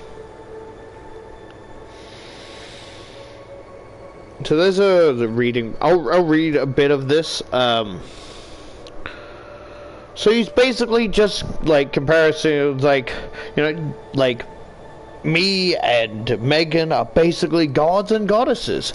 Perfect to create a perfect environment and perfect love. Well, Jason and Eve, I mean, he specifically says, wait, where is it? Both nice for what that was worth. And he's like, I'm gonna put this to my advantage. I can swoo her. I can win her with how, you know, great I am, you know? And he's like, and Jason may feel upset, but he can have Eve as a constellation prize. You know, and then maybe this will maybe this will help me figure out, you know, good love life, good so-and-so. Maybe I can finally fix that damn game, you know? Maybe everything will be in order. And he's like, you know? He got a fancy wine, right? He's like, very good, sir, the waiter said. Thanks, man, Jason said. Big spender. Matt shrugged. You can't be stingy if you're going to have a good time. It takes money to have good food and good wine and good friends. It doesn't take money to have good friends, Eve said. So what? She was going to pick an argument with him? Well, if it takes money to have a good time with your friends, how... Well, it takes money to have a good time with your friends. How about that, Matt? Matt said. Not really, Eve said, pushing her salad around in her plate. Some of the best times I've ever had with my friends have been just hanging out and talking. Yes, but good food and good wine certainly enhances conversation, Matt said. What do you think, Megan? Well, they can, Megan said. But I agree with Eve. Sometimes the best times are just hanging out with in your pajamas, talking all night, and eating peanut butter out of the jar. Matt figured Megan didn't want to make her friend feel bad.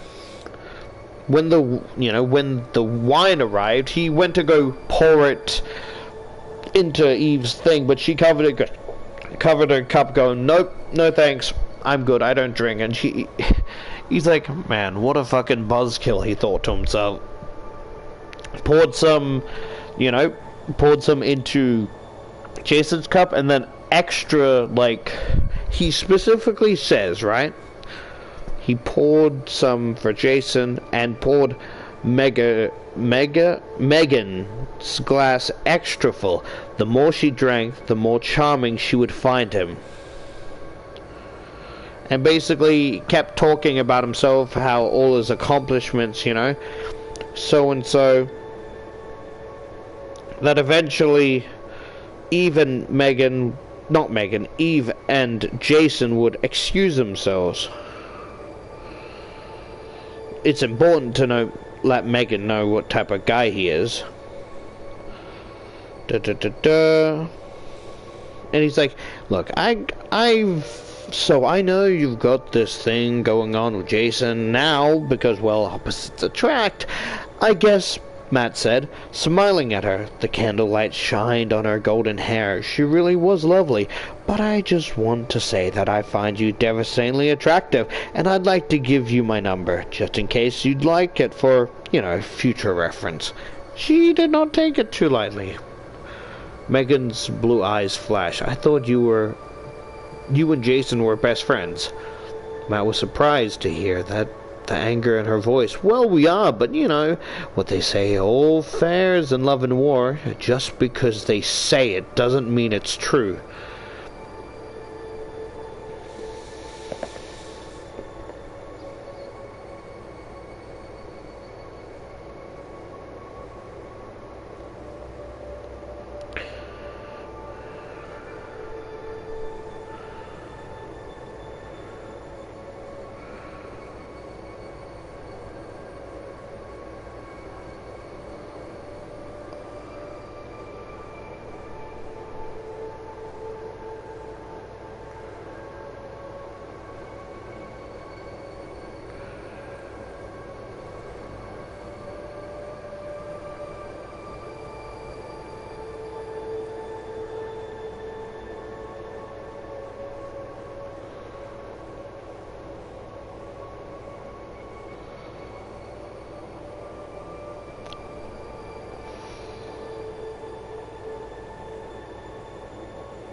I'll read these 2 pages because of how fucking absolute...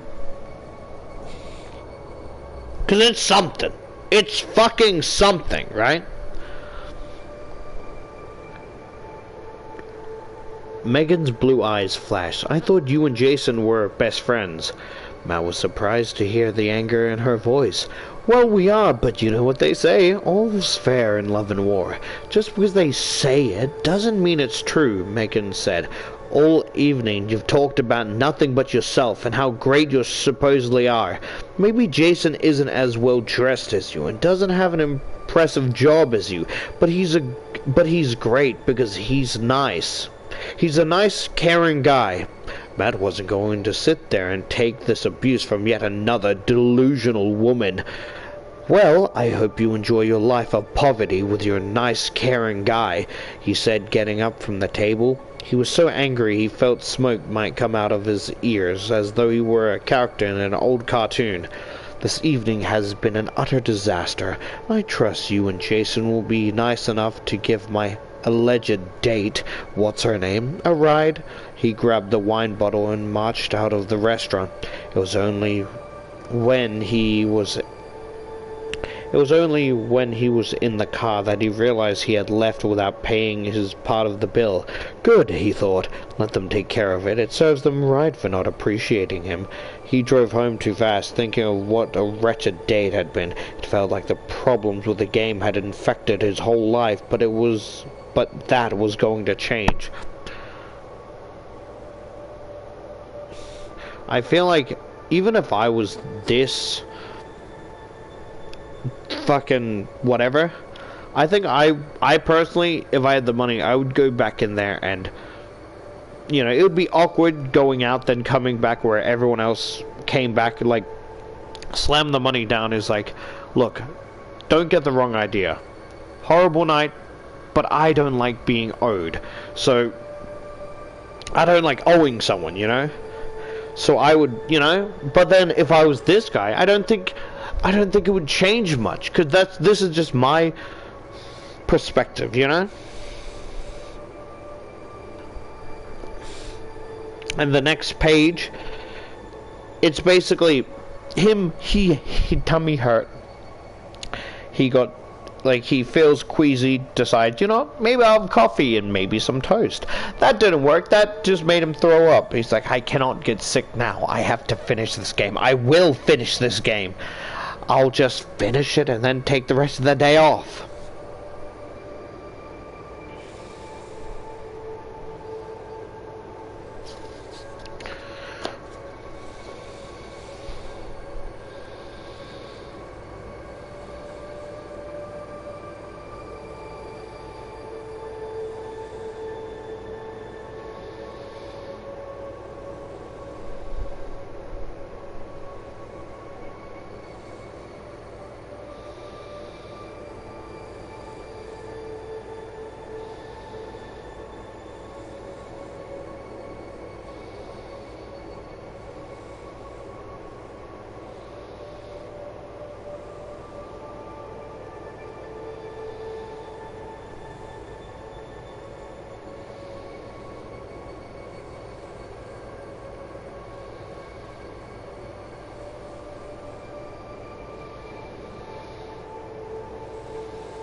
I don't know what else to tell you without going into detail. That nothing's going his way. Ah, fucking pillows, damn it! Sorry.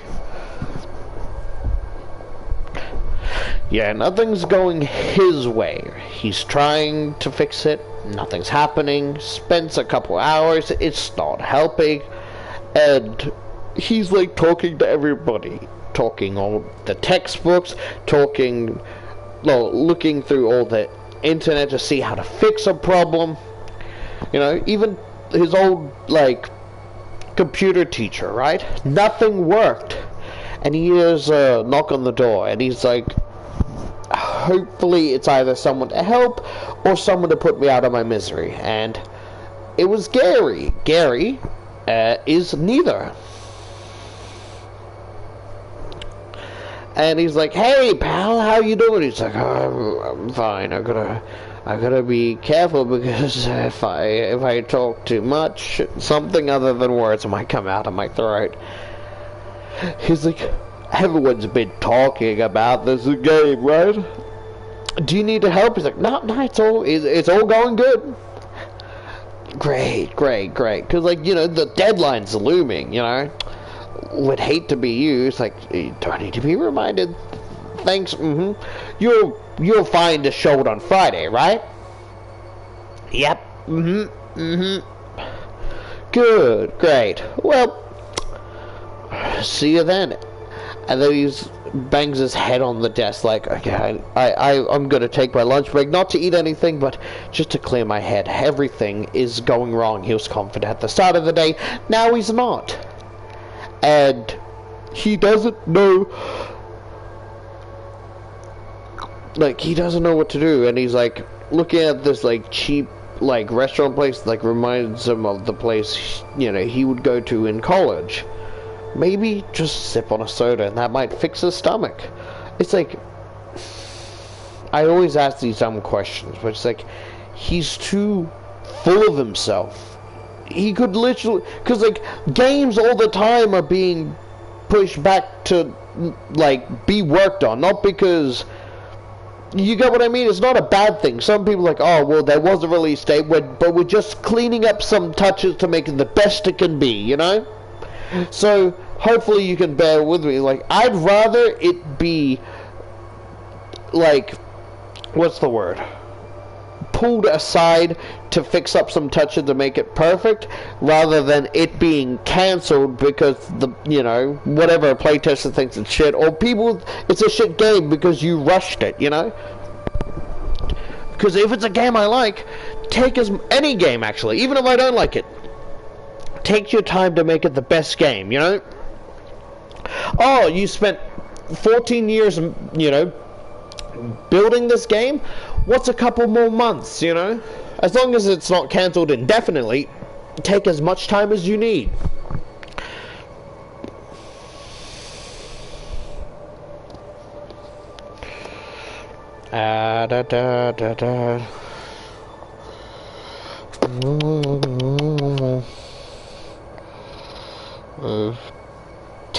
About 19, no, it's like, so we're at page 109, no, yeah, 10 more to go.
What the fuck?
He's fucking stupid. For someone so smart, he's really fucking stupid that it took him this long, right? And he's going on about... Like, he sits down, orders, the dude writes down his order, and he's like, how the fuck am I gonna fix this? Things have just been getting worse and worse. And then he looks around, and in the corner, right? He sees, like, a bunch of games that look like they were, like, newly added in the fucking 80s, right? And he sees, like, a magazine for this little ball guy being chased by colorful candy-like ghosts. And then it finally clicked. I'm like, bro, why didn't I fucking think of this before? Why not just create a new Springtrap? I mean, you know, create a new one that follows the path he was originally going to follow. The other one's utterly fucking demolished that it probably has no significance on the game.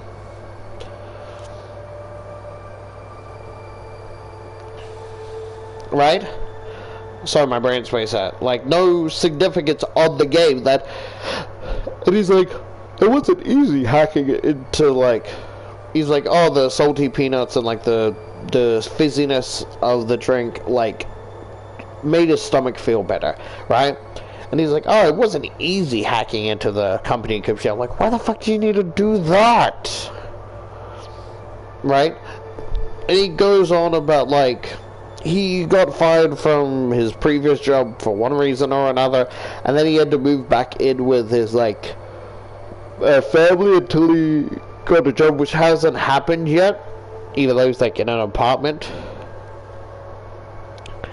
And he's like, oh, it's so embarrassing seeing all these rewards, all these prizes, you know, that mean so little, you know? And plus, he's been gaining weight mostly because of depression, as well as his family's, like, cooking, mother's cooking and shit.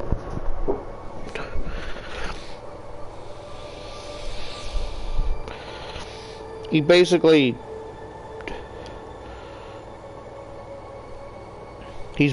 in the game, looking around, this, that, and the third. So far, nothing interesting.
Yeah, so this is...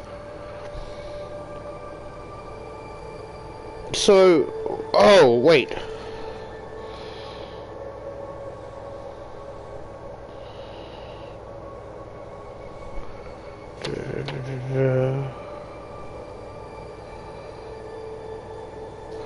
So now it's some...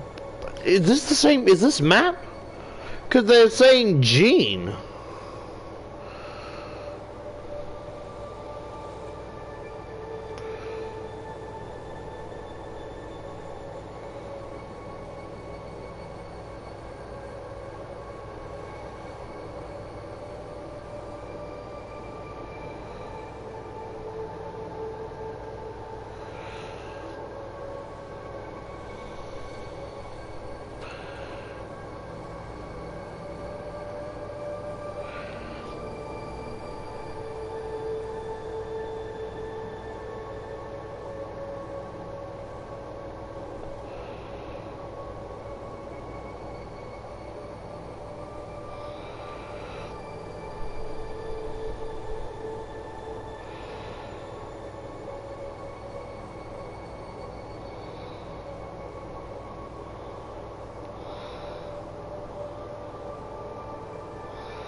I'm so confused.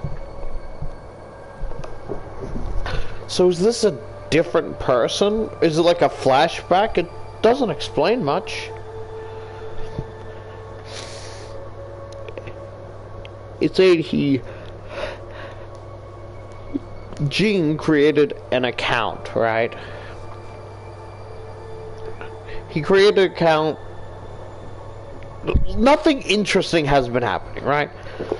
He's basically, this person lives with his mother, which I thought it was Matt, but it's some person named Gene, right? And he's like going around trying to, like, almost like a play tester, right? Because he's talking about the very first person to play this. And he's like, yo, you know, spicy chili peppers and macaroni and cheese, come get it, your favorite. And he's like, I'll be down there in a minute, right? And he's like, knowing Ma, like she won't leave me alone until I've eaten. She'll probably come up here and shove it down my gullet while I'm playing. And he's looking around and shit, and he can't find anyone. Like, why is there no one jumping out? And it's like, he sees something green and goes to investigate. And, you know, his Ma's calling him, which is like, it's getting cold, hurry up. It's like, give me a couple minutes, I'm signing a job application. And it's like, oh, if she knew I was, you know, job application, she would get off my back for a few minutes. And he's expecting, like, you know, the rabbit to, like, jump out, you know? But, like, it's actually another corpse just slumped against the wall with its, like, it said abdomen protruding out, whatever the fuck that means. And he's, like, expecting it to grab his ankle and then a game over. But it's like, why is there a game over at the start? Why'd the main character so-and-so, you know?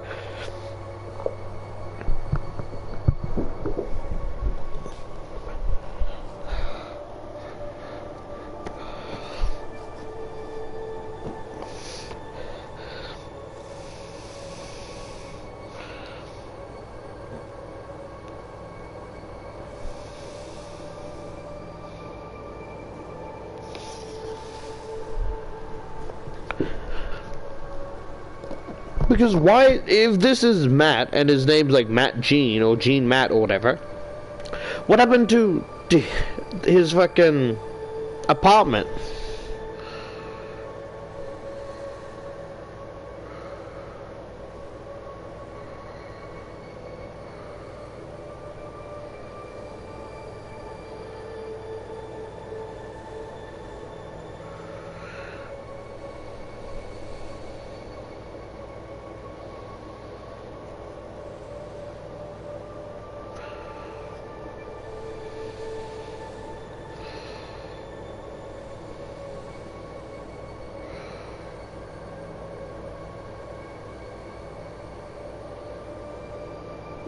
Oh, what the fuck?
Uh-oh. Okay. Maybe not too bad.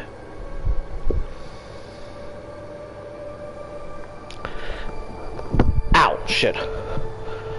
I don't know what's going on, but it can't be a redemption arc, could it? I mean, he's... So, apparently Jean, right, went into the code and trying to figure out why the main character's not there. And apparently the thing that extracted Springtrap is it's a boy.exe. And then it cuts to Matt again on a date at a steakhouse. Am I missing something? And like, it seems... Okay, I'm not trying to get my hopes up because I believe in redemption and like people can change, you know, shit like that. But it seems that he's trying to better himself. Like he's at like the steakhouse and fucking munching and shit, right? He's munching on these fucking fifth thing of breadstick, right? And like, he's like, man, I'm just fucking hungry, right? And he's gnawing at it. He's like, oh shit, sorry, I should probably focus on my date. And pushes the bread basket like, you want some? And she's like, nah, I'm good. I'm trying to watch my carbs. He's like, not me, trying to be, you know, humorous. And she's like, what number of breadsticks is that? And before she could ask that, the waiter's like, anything else? And he just orders like this fucking heavy steak, creamed potatoes, spinach, all this other shit. And it's like, I'm like, oh shit, I'm making a fool of myself. It's always etiquette for the girl to order first. She's like, fuck that, I'm hungry as shit. You know, man, I'm fucking starving. Fuck etiquette. And I can kind of get behind that. It's like, oh, why should I wait for you to take a photo of my food when, I'm the one that ordered it? If you wanted to take a photo of this, like a photo of this, maybe you should order some for yourself. And like, at first he asked something I was cringe at, because it's like, sounds like a little bit, rude, or maybe, it's like, look, I'm always curious, right? You girls or whatever, always order salad, right? Is it because you don't want, on a date, you don't want the guy seeing you eat too much? And like, when you're out with your friends, do you, like, eat? Like, do you eat other stuff? Is it like a how you look type of thing? And I thought she was going to get offended, but she actually answered with a smile, like, oh, well, it depends on how hungry I am. I order a salad. Usually when I'm with my best friend, I usually, like, share a burger and fries. He's like, share? That's like an appetizer. And she giggles, like, no, I can't even look at fucking, like, cheesecake without, like, like, gaining 10 pounds. And he's like, fuck, I could really go for some cheesecake. That's it, I'm having cheesecake tonight. No, stop it. Focus on your date, And he's like, well, whatever you're doing, keep at it. You look fantastic. So it's like, he's still focusing on looks. But it seems like he might be able to redeem himself, but I could be wrong.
So apparently, like, he's just fucking, he's like, you know, she thanked him for the compliment. He's like, oh, if you're in doubt, just compliment the woman. Things will smooth over, you know? And he's like, I think something's genuinely fucking wrong with him. He's like, oh, I'm fucking salivating, you know? And he's like trying to cut it with a knife and fork, but being impatient. He's like, oh, fucking table manners, etiquette, all this bullshit. It's just delaying the fact that the body needs and craves, you know, food. It's only slowing down the process. So he closed his eyes, right? And he wanted to, like, use his bare hands. And, like, he closed his eyes while eating it, right? He didn't realize he picked it up and is ripping it with his fucking... And she's looking at him like a fucking caged animal. And then, like everyone else, he feels the sense of everyone else. Like, he lied. He's like, oh, sorry, I'm very anemic. I must have really needed this steak something fierce. And she reached into her purse. She's gonna fucking pepper spray him. Yeah, it was like, oh, damn, sorry, I gotta go. My cat roommate texted me that my cat's sick. And she left before he could say, I'll call you later, you know? And he's like, it feels this hunger, gluttonous hunger.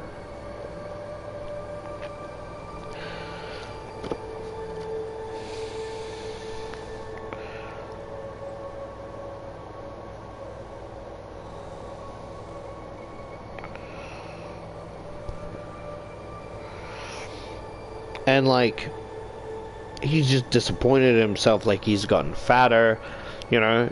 He doesn't even recognize himself. He's like, what's wrong with a few more pounds? That in ancient time, that's a sign of prosperity or whatever the fuck.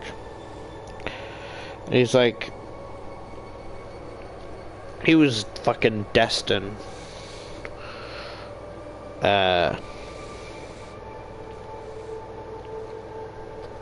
Wait,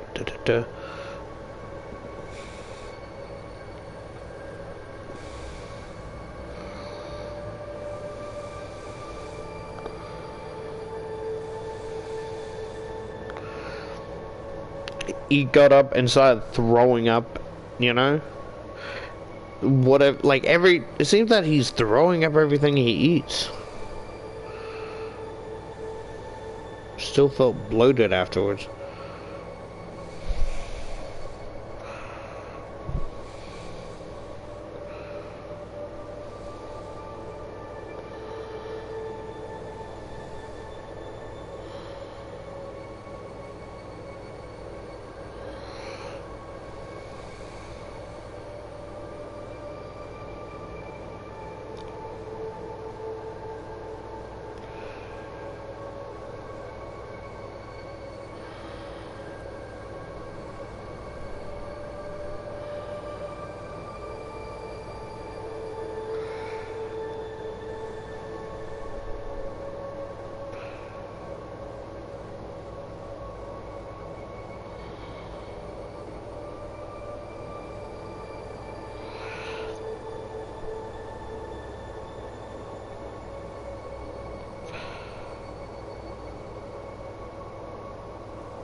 Yeah, he's just... Ah! I went to lay down a bit too far. Luckily, only the headset part of, like, the top of the headset hit the wall, not my head, but the clank startled me. He's, like, just not feeling well. It's like, oh, and, like, the chick from before, right? The one that, like, snarls like a dog that just peed the rug. She's like, are you feeling okay? He's like, oh, it's just a bug. Do you know any bugs with this symptoms?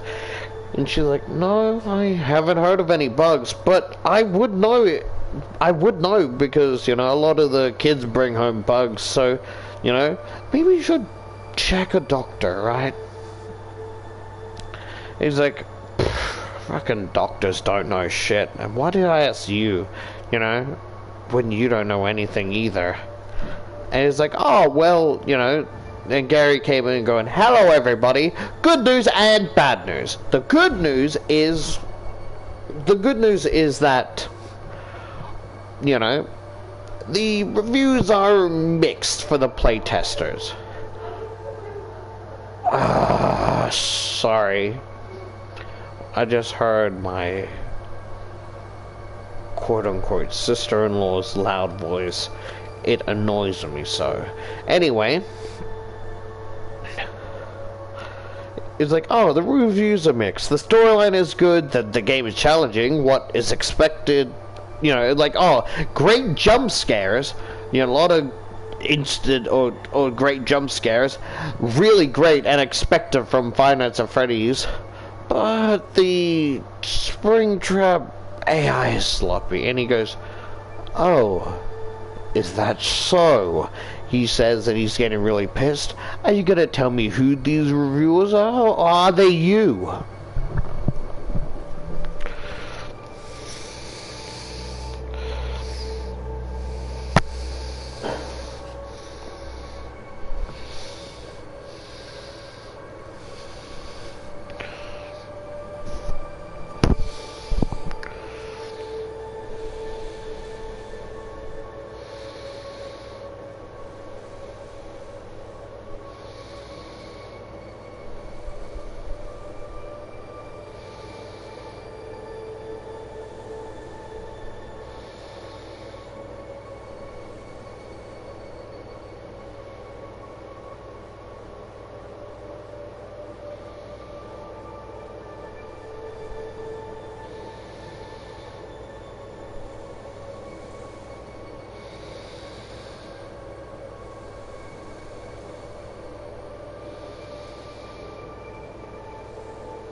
basically a whole argument. Is like I wouldn't be in this fucking, like, he's like,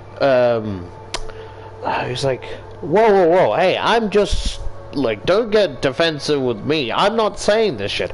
I'm just saying we should be doing our best work at this company. He's like, well, I would be doing my best work at this company if I wasn't in this fucking bullshit, worthless meeting. And the other chick tried to, like, you know, grab him by the shoulder to reassure him, whatever, and he jerked away. He's like, look, I know you think, and, you know, I know you work and think a lot, yada, yada, yada, but maybe when work's over, you can think and work how to talk to your supervisor. And he basically started, like, he was speeding home in rage, and he's like, he feels like he's gonna throw up, right? Because, like, a picnic in his stomach that, like, any more would burst, and he's like going the double ditch. He's like, oh, I'd like to see a cop try and stop me. I'd like to what did he say? Let me see.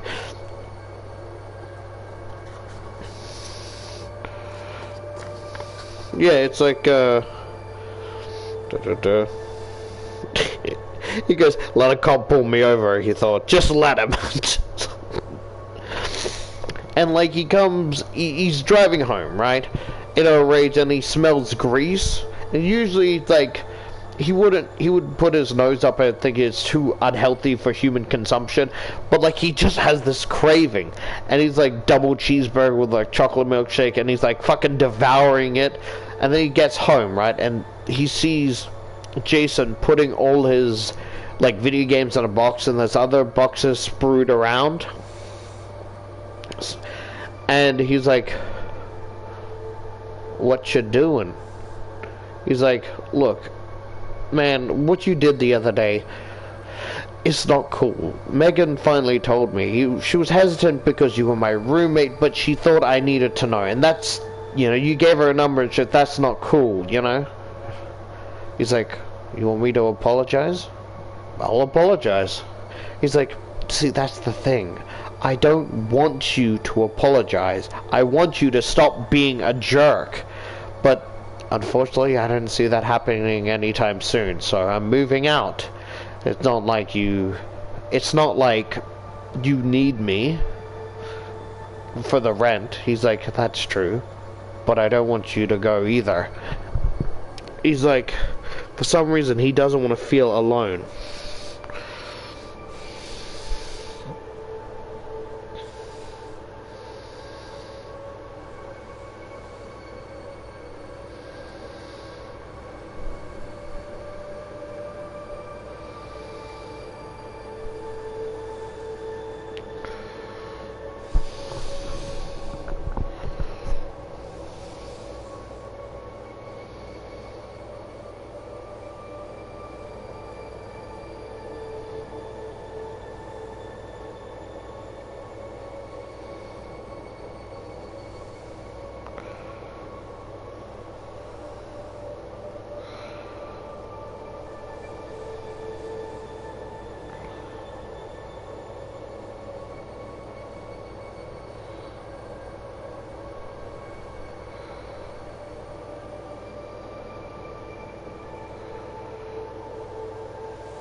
You know what vibe this is giving me?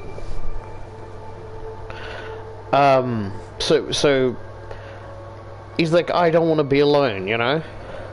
And Jason's like, and Eva just wanted you to be nice, but she didn't get that wish, did she?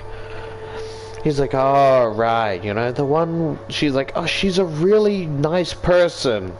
And he's like, oh, right, you got me the one with the nice personality. He laughs bitterly, whatever the fuck that means.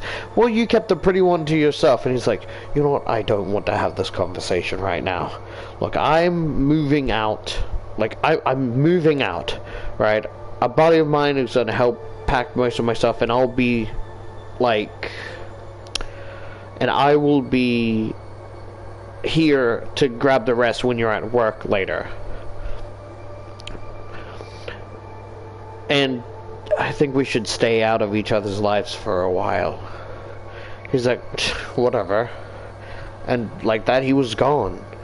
He had this, like, you know, he had this fucking massive headache, and he tried rubbing his temple, but like, it just felt swollen. He's like, swollen? Did I hit my head and not have any memory of it? And it swelled? Like, what does that mean?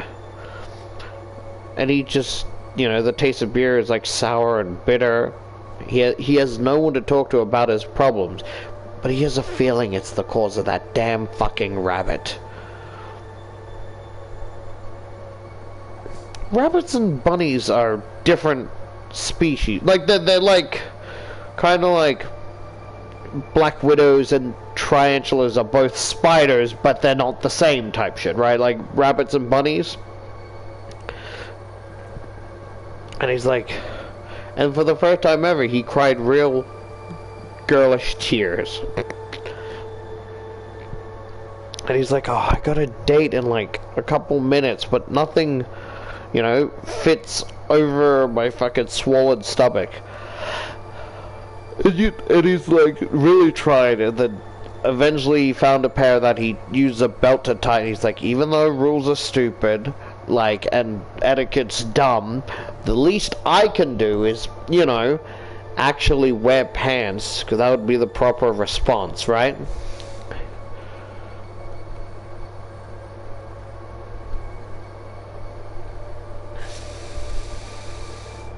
And like, the way it says his stomach's swollen and shit reminds me of the Room for One More, right? Of like how that kind of ended. Or not ended, but the whole bloated shit. That's what it reminds me of. He's still going on dates despite finding relationship, you know, stupid. Let me make another cup of tea.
a lose-lose situation, fellas. I swear.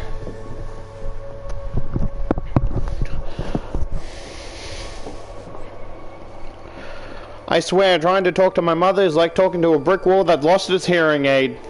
It's just impossible. Because I'm trying to talk to her and like provoke her, like, you never make me knowingly. For the love of God, just listen to me, damn it. And she's like, don't talk like that, and I'll listen to you. But you never listen to me anyway. What's the fucking point? And she's like, I'm not gonna listen to you if you talk like that. So I'm like, Mother, pay attention to me. And she doesn't react. See, I'm doing a man voice and you don't react shit. I'm not gonna listen to you unless, don't talk like that. But you don't listen to me anyway. So why does the man voice talk like this or talk like this? I talk like this, and no one takes me seriously. She's like, oh, you sound like Gordon Freeman. And I'm like, hello, I'm Gordon Freeman. I've been depressed for several months now, and I think about ending it all. And you're laughing at me. You're not taking me seriously. We reached out to your car extended warranty. And she's like, do the voice, do the other voice. And I'm like, no, you put me on the spot. I'm nervous now. And she's laughing at me like, I can't do it when you tell me to do it. And she's like, I'm talking about it, and she's like,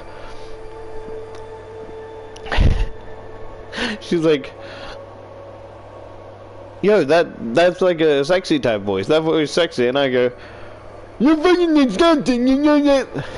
And she's laughing. I can't understand a word you're saying. You fucking stink. You're fucking disgusting. You know that? Hello, I'm Gordon Freeman, and I've been thinking about ending it all. She's like, oh, that's like a book reading voice. I'm like, you're only saying that because I'm your child and you support me in whatever I do. She's like, no, not just that, but it's like it's an actual voice people listen to. I mean, it's hard to do when people are listening, but when I willingly do it, I think it's a pretty... I'm doing this to mock you.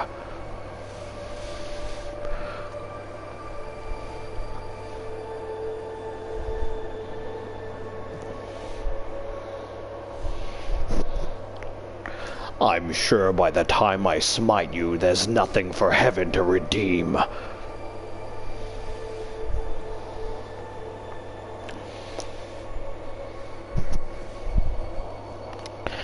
We're on 123.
Such a fucking hypocrite.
Hopefully the next story is good, because I'm not finished with the story yet, but it's pissing me off.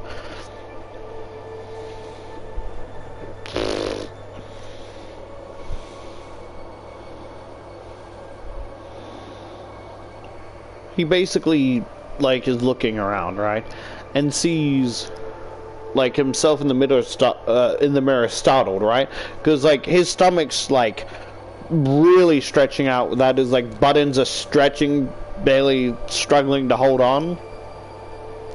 And he sees the girl in the corner, and she waves, right? It's like the same girl that he's seen, but like only like 25 pounds ago on the right?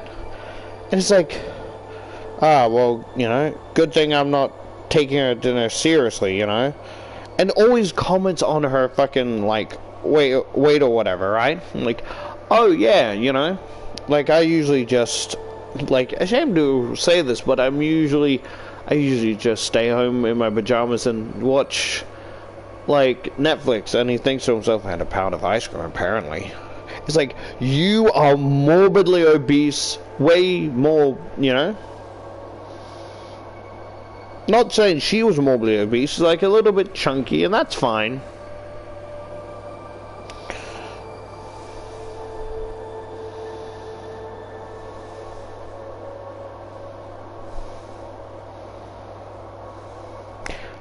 And, like, he feels his stomach fucking expanding, right? It's like, oh, well, like, she's like, oh, well, you're a video game designer, you know? Like, what is, so when you play games and shit, like, with your roommate, is that, like, research? And he's like, oh, yeah, well, oh, fuck, forgot Jason's not my roommate anymore. She doesn't need to know that, not like I'm going to take her to actual dinner. Probably can't even afford the way she eats. And it's like, oh, see, I thought I was a selfish prick. Like, is it hypocritical? Because I think I'm an asshole, right? I try to appease people, but, like, I'm not a, like, people pusher or whatever the fuck it is. But it's like, I'm happy and I want other people to be happy as well. But if I don't like someone, I'm very open to, you know, not, like, very, very open, like, so-and-so. And not because of, mostly because of they're a dick, not because of, like, anything like their sexuality, their color of their skin, or, like, their weight, you know? But it's like, if I'm a little chunky or whatever, and, like, someone's like, oh, come on, date me, da-da-da, I'm like, I'm more interested, dude. Just like, oh, it's because I'm fat, isn't it, da-da-da. I'm like, no, maybe a little bit. But, you know, it's mostly because I am. That's a fucking excuse. Yada yada. See, these are the type of things I'm starting conversation in my head and losing. This never happens to me. But it's like a what if situation. Why I order what I do, right? It's like, oh well, da da da. It's like very hypocritical. I'm like, how so? I mean, you're just as morbidly obese. I beg your fucking pardon. And like, if they start poking at my things, I'm going to clearly, you know, poke da da da. You know. Man, must be real hard to pronounce words without a fucking middle tooth.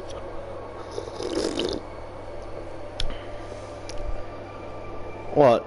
Daddy couldn't afford, like, braces to keep it? Oh, I'm so sorry. Daddy's not around, is he? Oh, yeah, well, at least... Like, oh, well, at least my mother's not a whore, da-da-da. It's like, oh, is that it, hmm?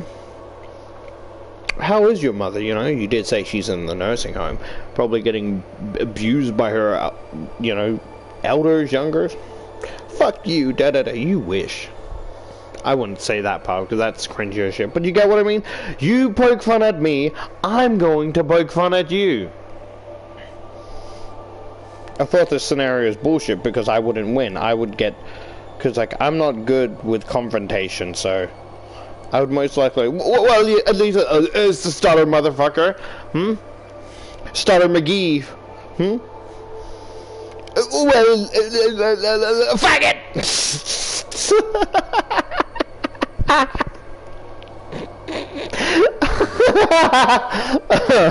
Oh, no, I wouldn't, like... It's like, kind of like, I want to match their level, right? They're being... Like, if... they're being racist and shit, then I'm like, oh, they can say the slurs they can, then that's fine for me to use the slurs I can use, right?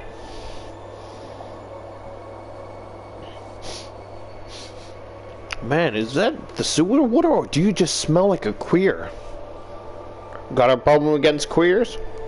Oh, no, not a problem against good-smelling queers. You smell like shit, my dear sir, one of the bad ones. Ah, oh, right, sorry. That's where it must be. You must have a fucking septic tank for a personality. That's why you smell like shit. You can't smell a personality, retard. Can you really say that, though? I mean, yeah, because you can't. Oh, no, not that. I mean, are you autistic in any way? No, no. I have autistic friends. Yeah, but that doesn't mean you can say it. I just completely changed the situation. This guy called me the hard R. Wait, no, I didn't. I called him a retard.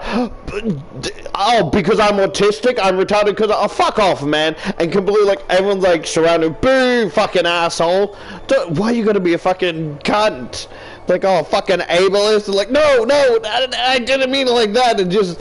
It's like, oh, it's just, they come up to, are you alright? Like, it just completely act like the stereotypical autism, like, he hurt my feelings. It's like, oh, you really gonna believe this retard? Like, get the fuck out of here! They're like pulling at his coat and shit. No, it's not me, it's him! He's the retarded one! Fucking shed crocodile tears. Fucking, like, badass moment, put glasses on. Yeah. That's so fucking cringe. But you get what I mean? Boy, I can't wait to manipulate people who are stupider than me, or smarter. That's the real thrall.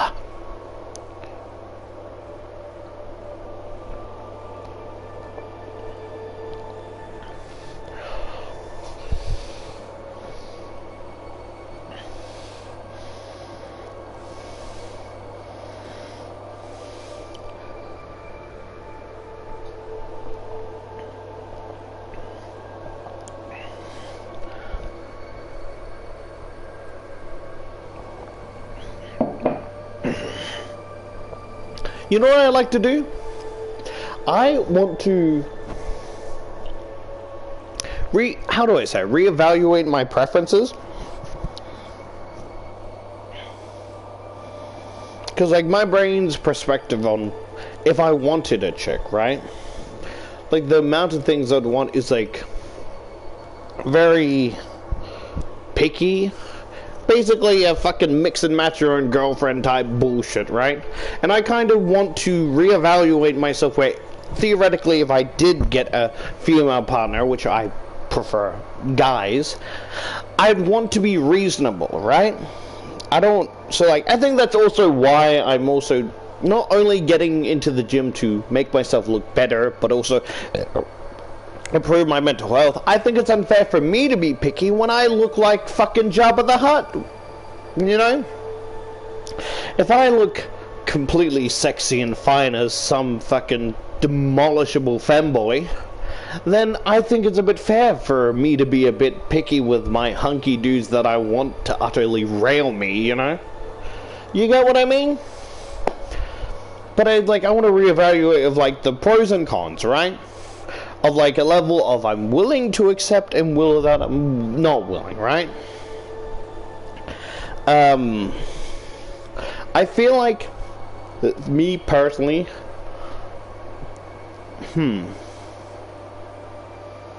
because I used to not want anything to do with any like fat characters, but the more I think about it, I guess as long as they're, how do I say, proactive, right? Is that the word?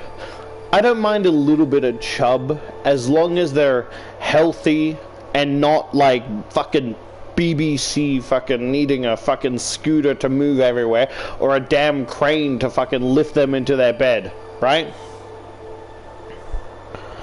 But then I wonder, like, what level is okay and what level is not an okay? Stuff like that, just for fun. Not to hurt anyone's feeling, I want to kind of reevaluate my tastes, right? Rather like she needs this, he needs this, she needs that, da-da-da. You know, rather than doing that, I want a broad perspective, rather than this fucking mix and match Lego customize your perfect girlfriend shit, right? Because a lot of the shit I said is real cringe, right? Because why do I want, why should I be able to be picky if I'm not willing to improve myself? Like I said, I want to improve myself for my own look, my own mental health.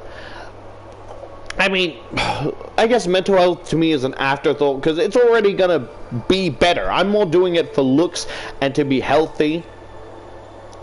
But, like, mental health also comes with being healthy. So that's what I mean by afterthought, you know?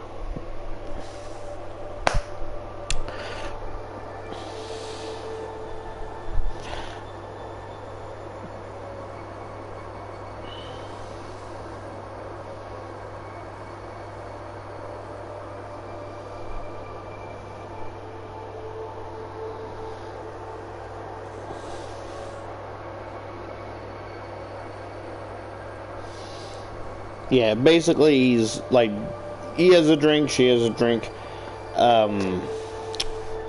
She's not like, he's not doing well taking this martini.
Good for her. Good for her for standing up, you know, for herself.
I'm happy for her. He's like felt he fell into extreme pain, right? And he's like, oh, I can't do this anymore. Look, I don't think this is gonna work out, you know. This date is over, you enjoy your drink, you know. He was just trying to get out of there. And she's like, wait, how do you know this isn't gonna work out, you know? We barely chatted. Plus, you know, you don't know if I'm an interesting person or not, right? And he's like, she's really gonna make me say it, right? Well, fine, I'll say it. And she's like, apparently, like, oh, well, on, like, when you post a photo, you're supposed to look like that photo. You know, not 25 pounds later or whatever. And she was like fucking shocked, like, you're really gonna say that, right? Have you looked in the mirror lately? Go ahead, feel free, there's plenty around. You think I haven't noticed you 35 pounds later? I didn't, because I wanted to get to know you. And I'm gonna be honest, I wish I was like her. Because if I was like her, I would have found love.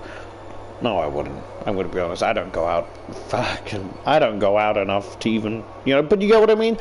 I want her mentality, right? I could be chatting with someone, right? And, like, I could be completely turned off either by how they look, their size, theoretically, when I was more role-playing or erotic texting people when I was younger, regrettably. But you get what I mean? If I had this mentality, like, it would have been easier to talk to me rather than easily be thrown off just by looks because I don't like a certain part about them. Trying to Frankenstein a boyfriend, like, you know, we can probably change that with surgery, da-da-da. Like, really fucked up mentality. And basically, as he got up, the t-shirt popped open, and she started laughing, right? To the point, like, she has short snorts, as well as, like, tears running from her, like, down her eyes. Like, this is the fucking best, worst date I've ever had. I can't wait to tell my girlfriends, you know? And he's like, you know, like, at least we agree this date is over, da-da-da, and he leaves, right? And his fucking pants fall down, and he's trying to hold it up with one hand. And, it's like, he got home, and he's like, fuck, my head's throbbing, and, like, it only feels like it's getting worse. He takes some tablets and some water. It only gets worse. He's like, okay, I put on a baggy t-shirt. Maybe, just maybe,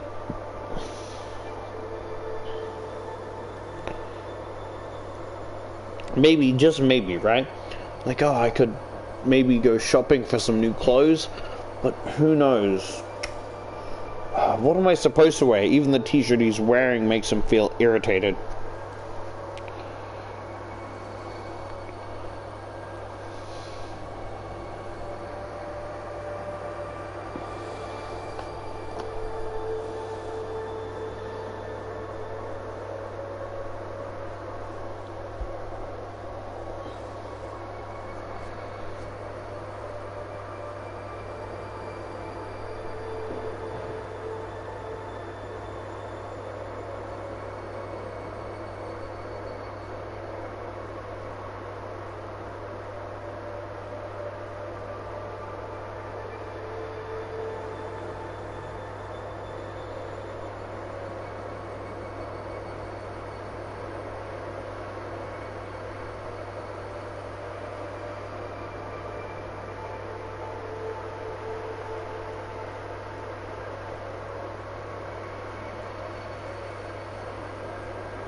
No.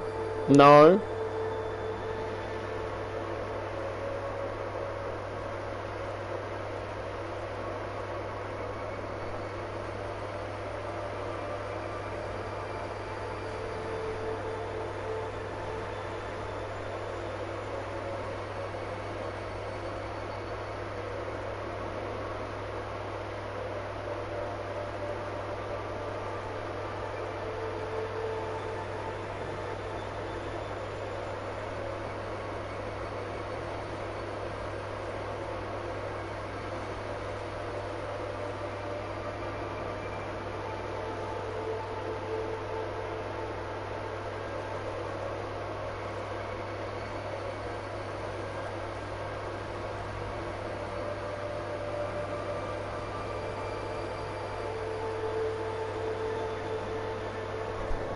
What the fuck?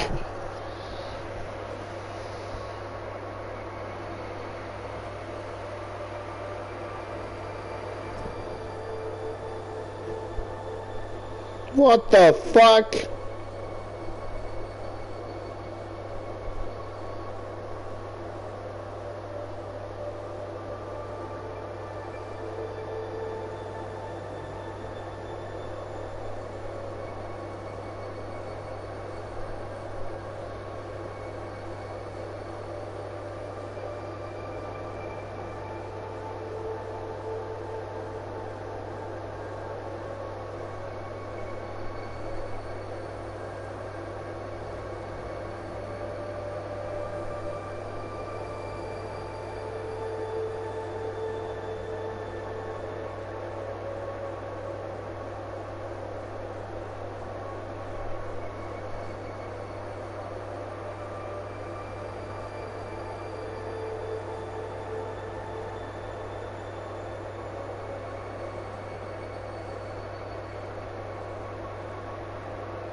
What the fuck?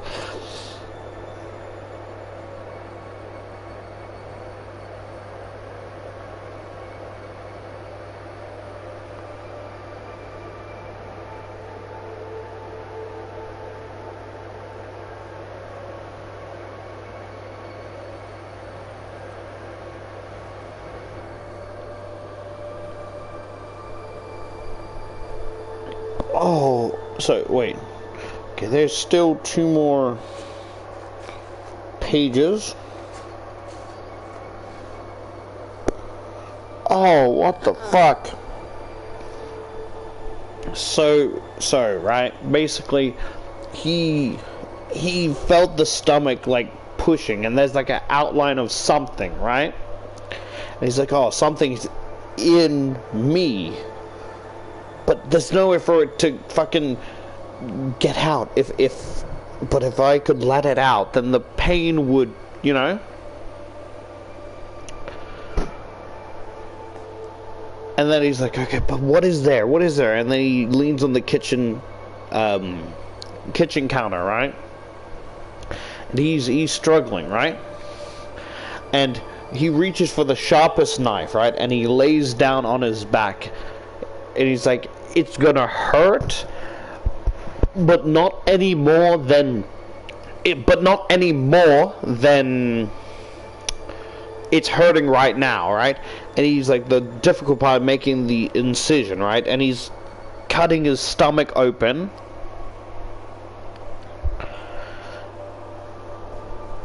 Which I've just realized something, right? So like he's cutting his stomach open, and there's pain, but there's also relief, right? And his blood's gushing all over the floor. He has his t-shirt in his mouth, trying not to scream, and green little rabbit ears flops out of the stomach wound, right? And it climbs itself out, right? Struggling, right? Well, not struggling, but I like to think that it's like it's struggling to like move because it's like it's out in the fresh air. And he's like, it's not like it's Springtrap, but it's not Springtrap. Like, it's not made of, it's more organic. It's not made of codes and shit, right? and he sat down. It was like the size of a newborn, right? But like the Springtrap, right? Sat down next to Matt and put its head on its furry lap, and he's like, "This feels nice." And he's like fading in and out, right? And the Springtrap was just gently caressing and rubbing his face, and it like reminds him of a story his mother used to say, that there was a story of a toy rabbit that wished so hard to be real that it became real.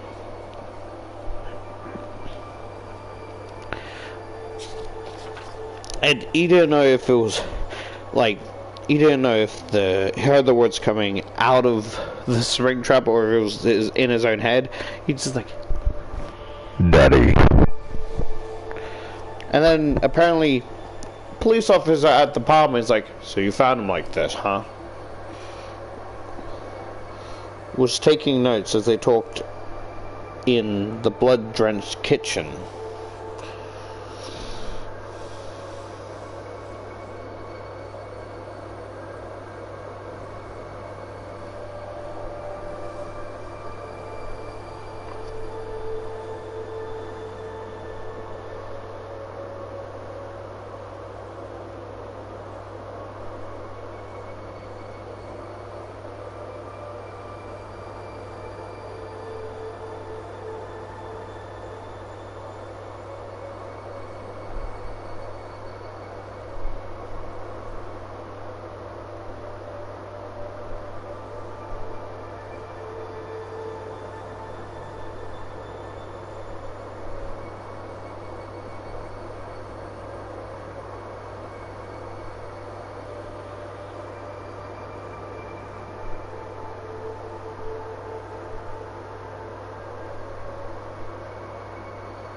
Again, that's how they end it.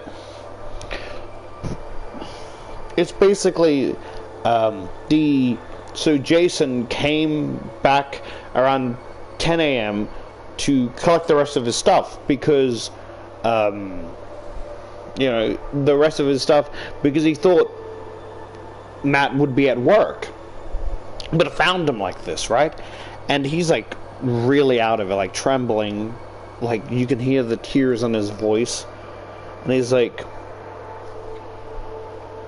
and the cops asking him questions like, do you have a disagreement? He's like, I mean, we had a little disagreement. but nothing, I would never do something like this. Nothing, like, I wouldn't hurt anyone. She's like, right. And he's like writing down notes. He's like, has he had any enemies that would wish ill will upon him? And he's like, Matt was a prickly guy, but you know, he was annoying sometimes, but nothing that would want people to cause this. Was he depressed, suicidal maybe? I mean, he was maybe a little bit depressed. He had a bad divorce and a bunch of string-up breakups. Maybe work was a little bit stressed, but he's not the type of guy that would, you know, like, not the type of guy that would talk about it. He's like, And he's like, why won't anyone cover it up? And even when they did, he couldn't stop looking at it, right?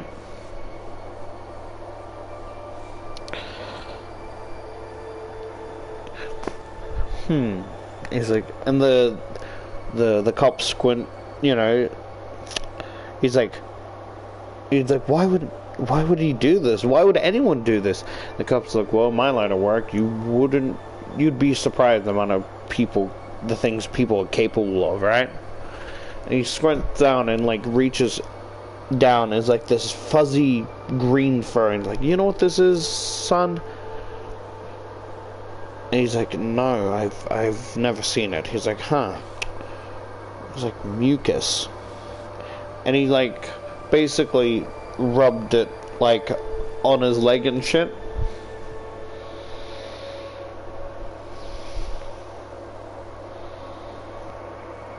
And then it's like it just ends. It just ends, like.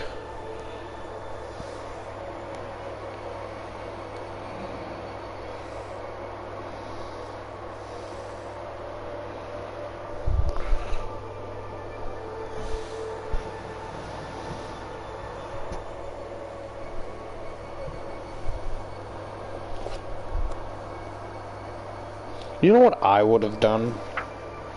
A part of me wants to make a continuation what if, like, alternative timeline shit like that, right? Because it's like, a part of me, like, wants to continue the story of, like, he was found and recovered and stitched together, right? But the thing is that they found, like, the plushie, but for some reason only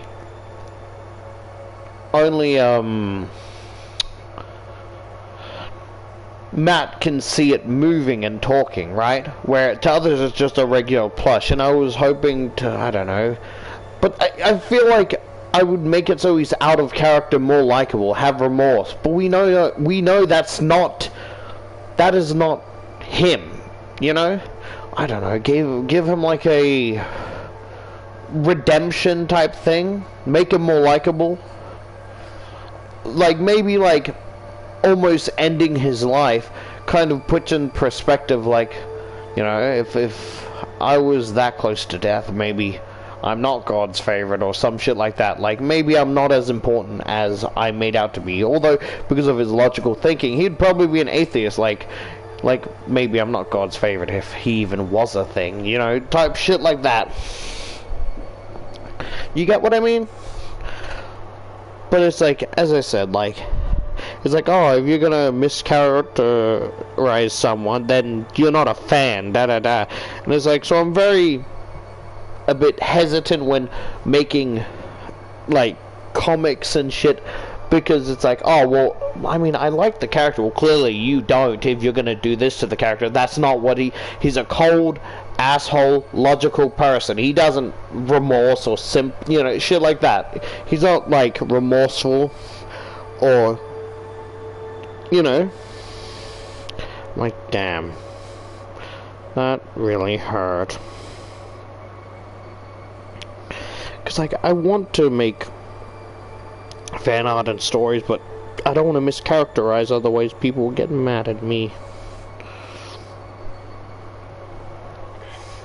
But that's about it.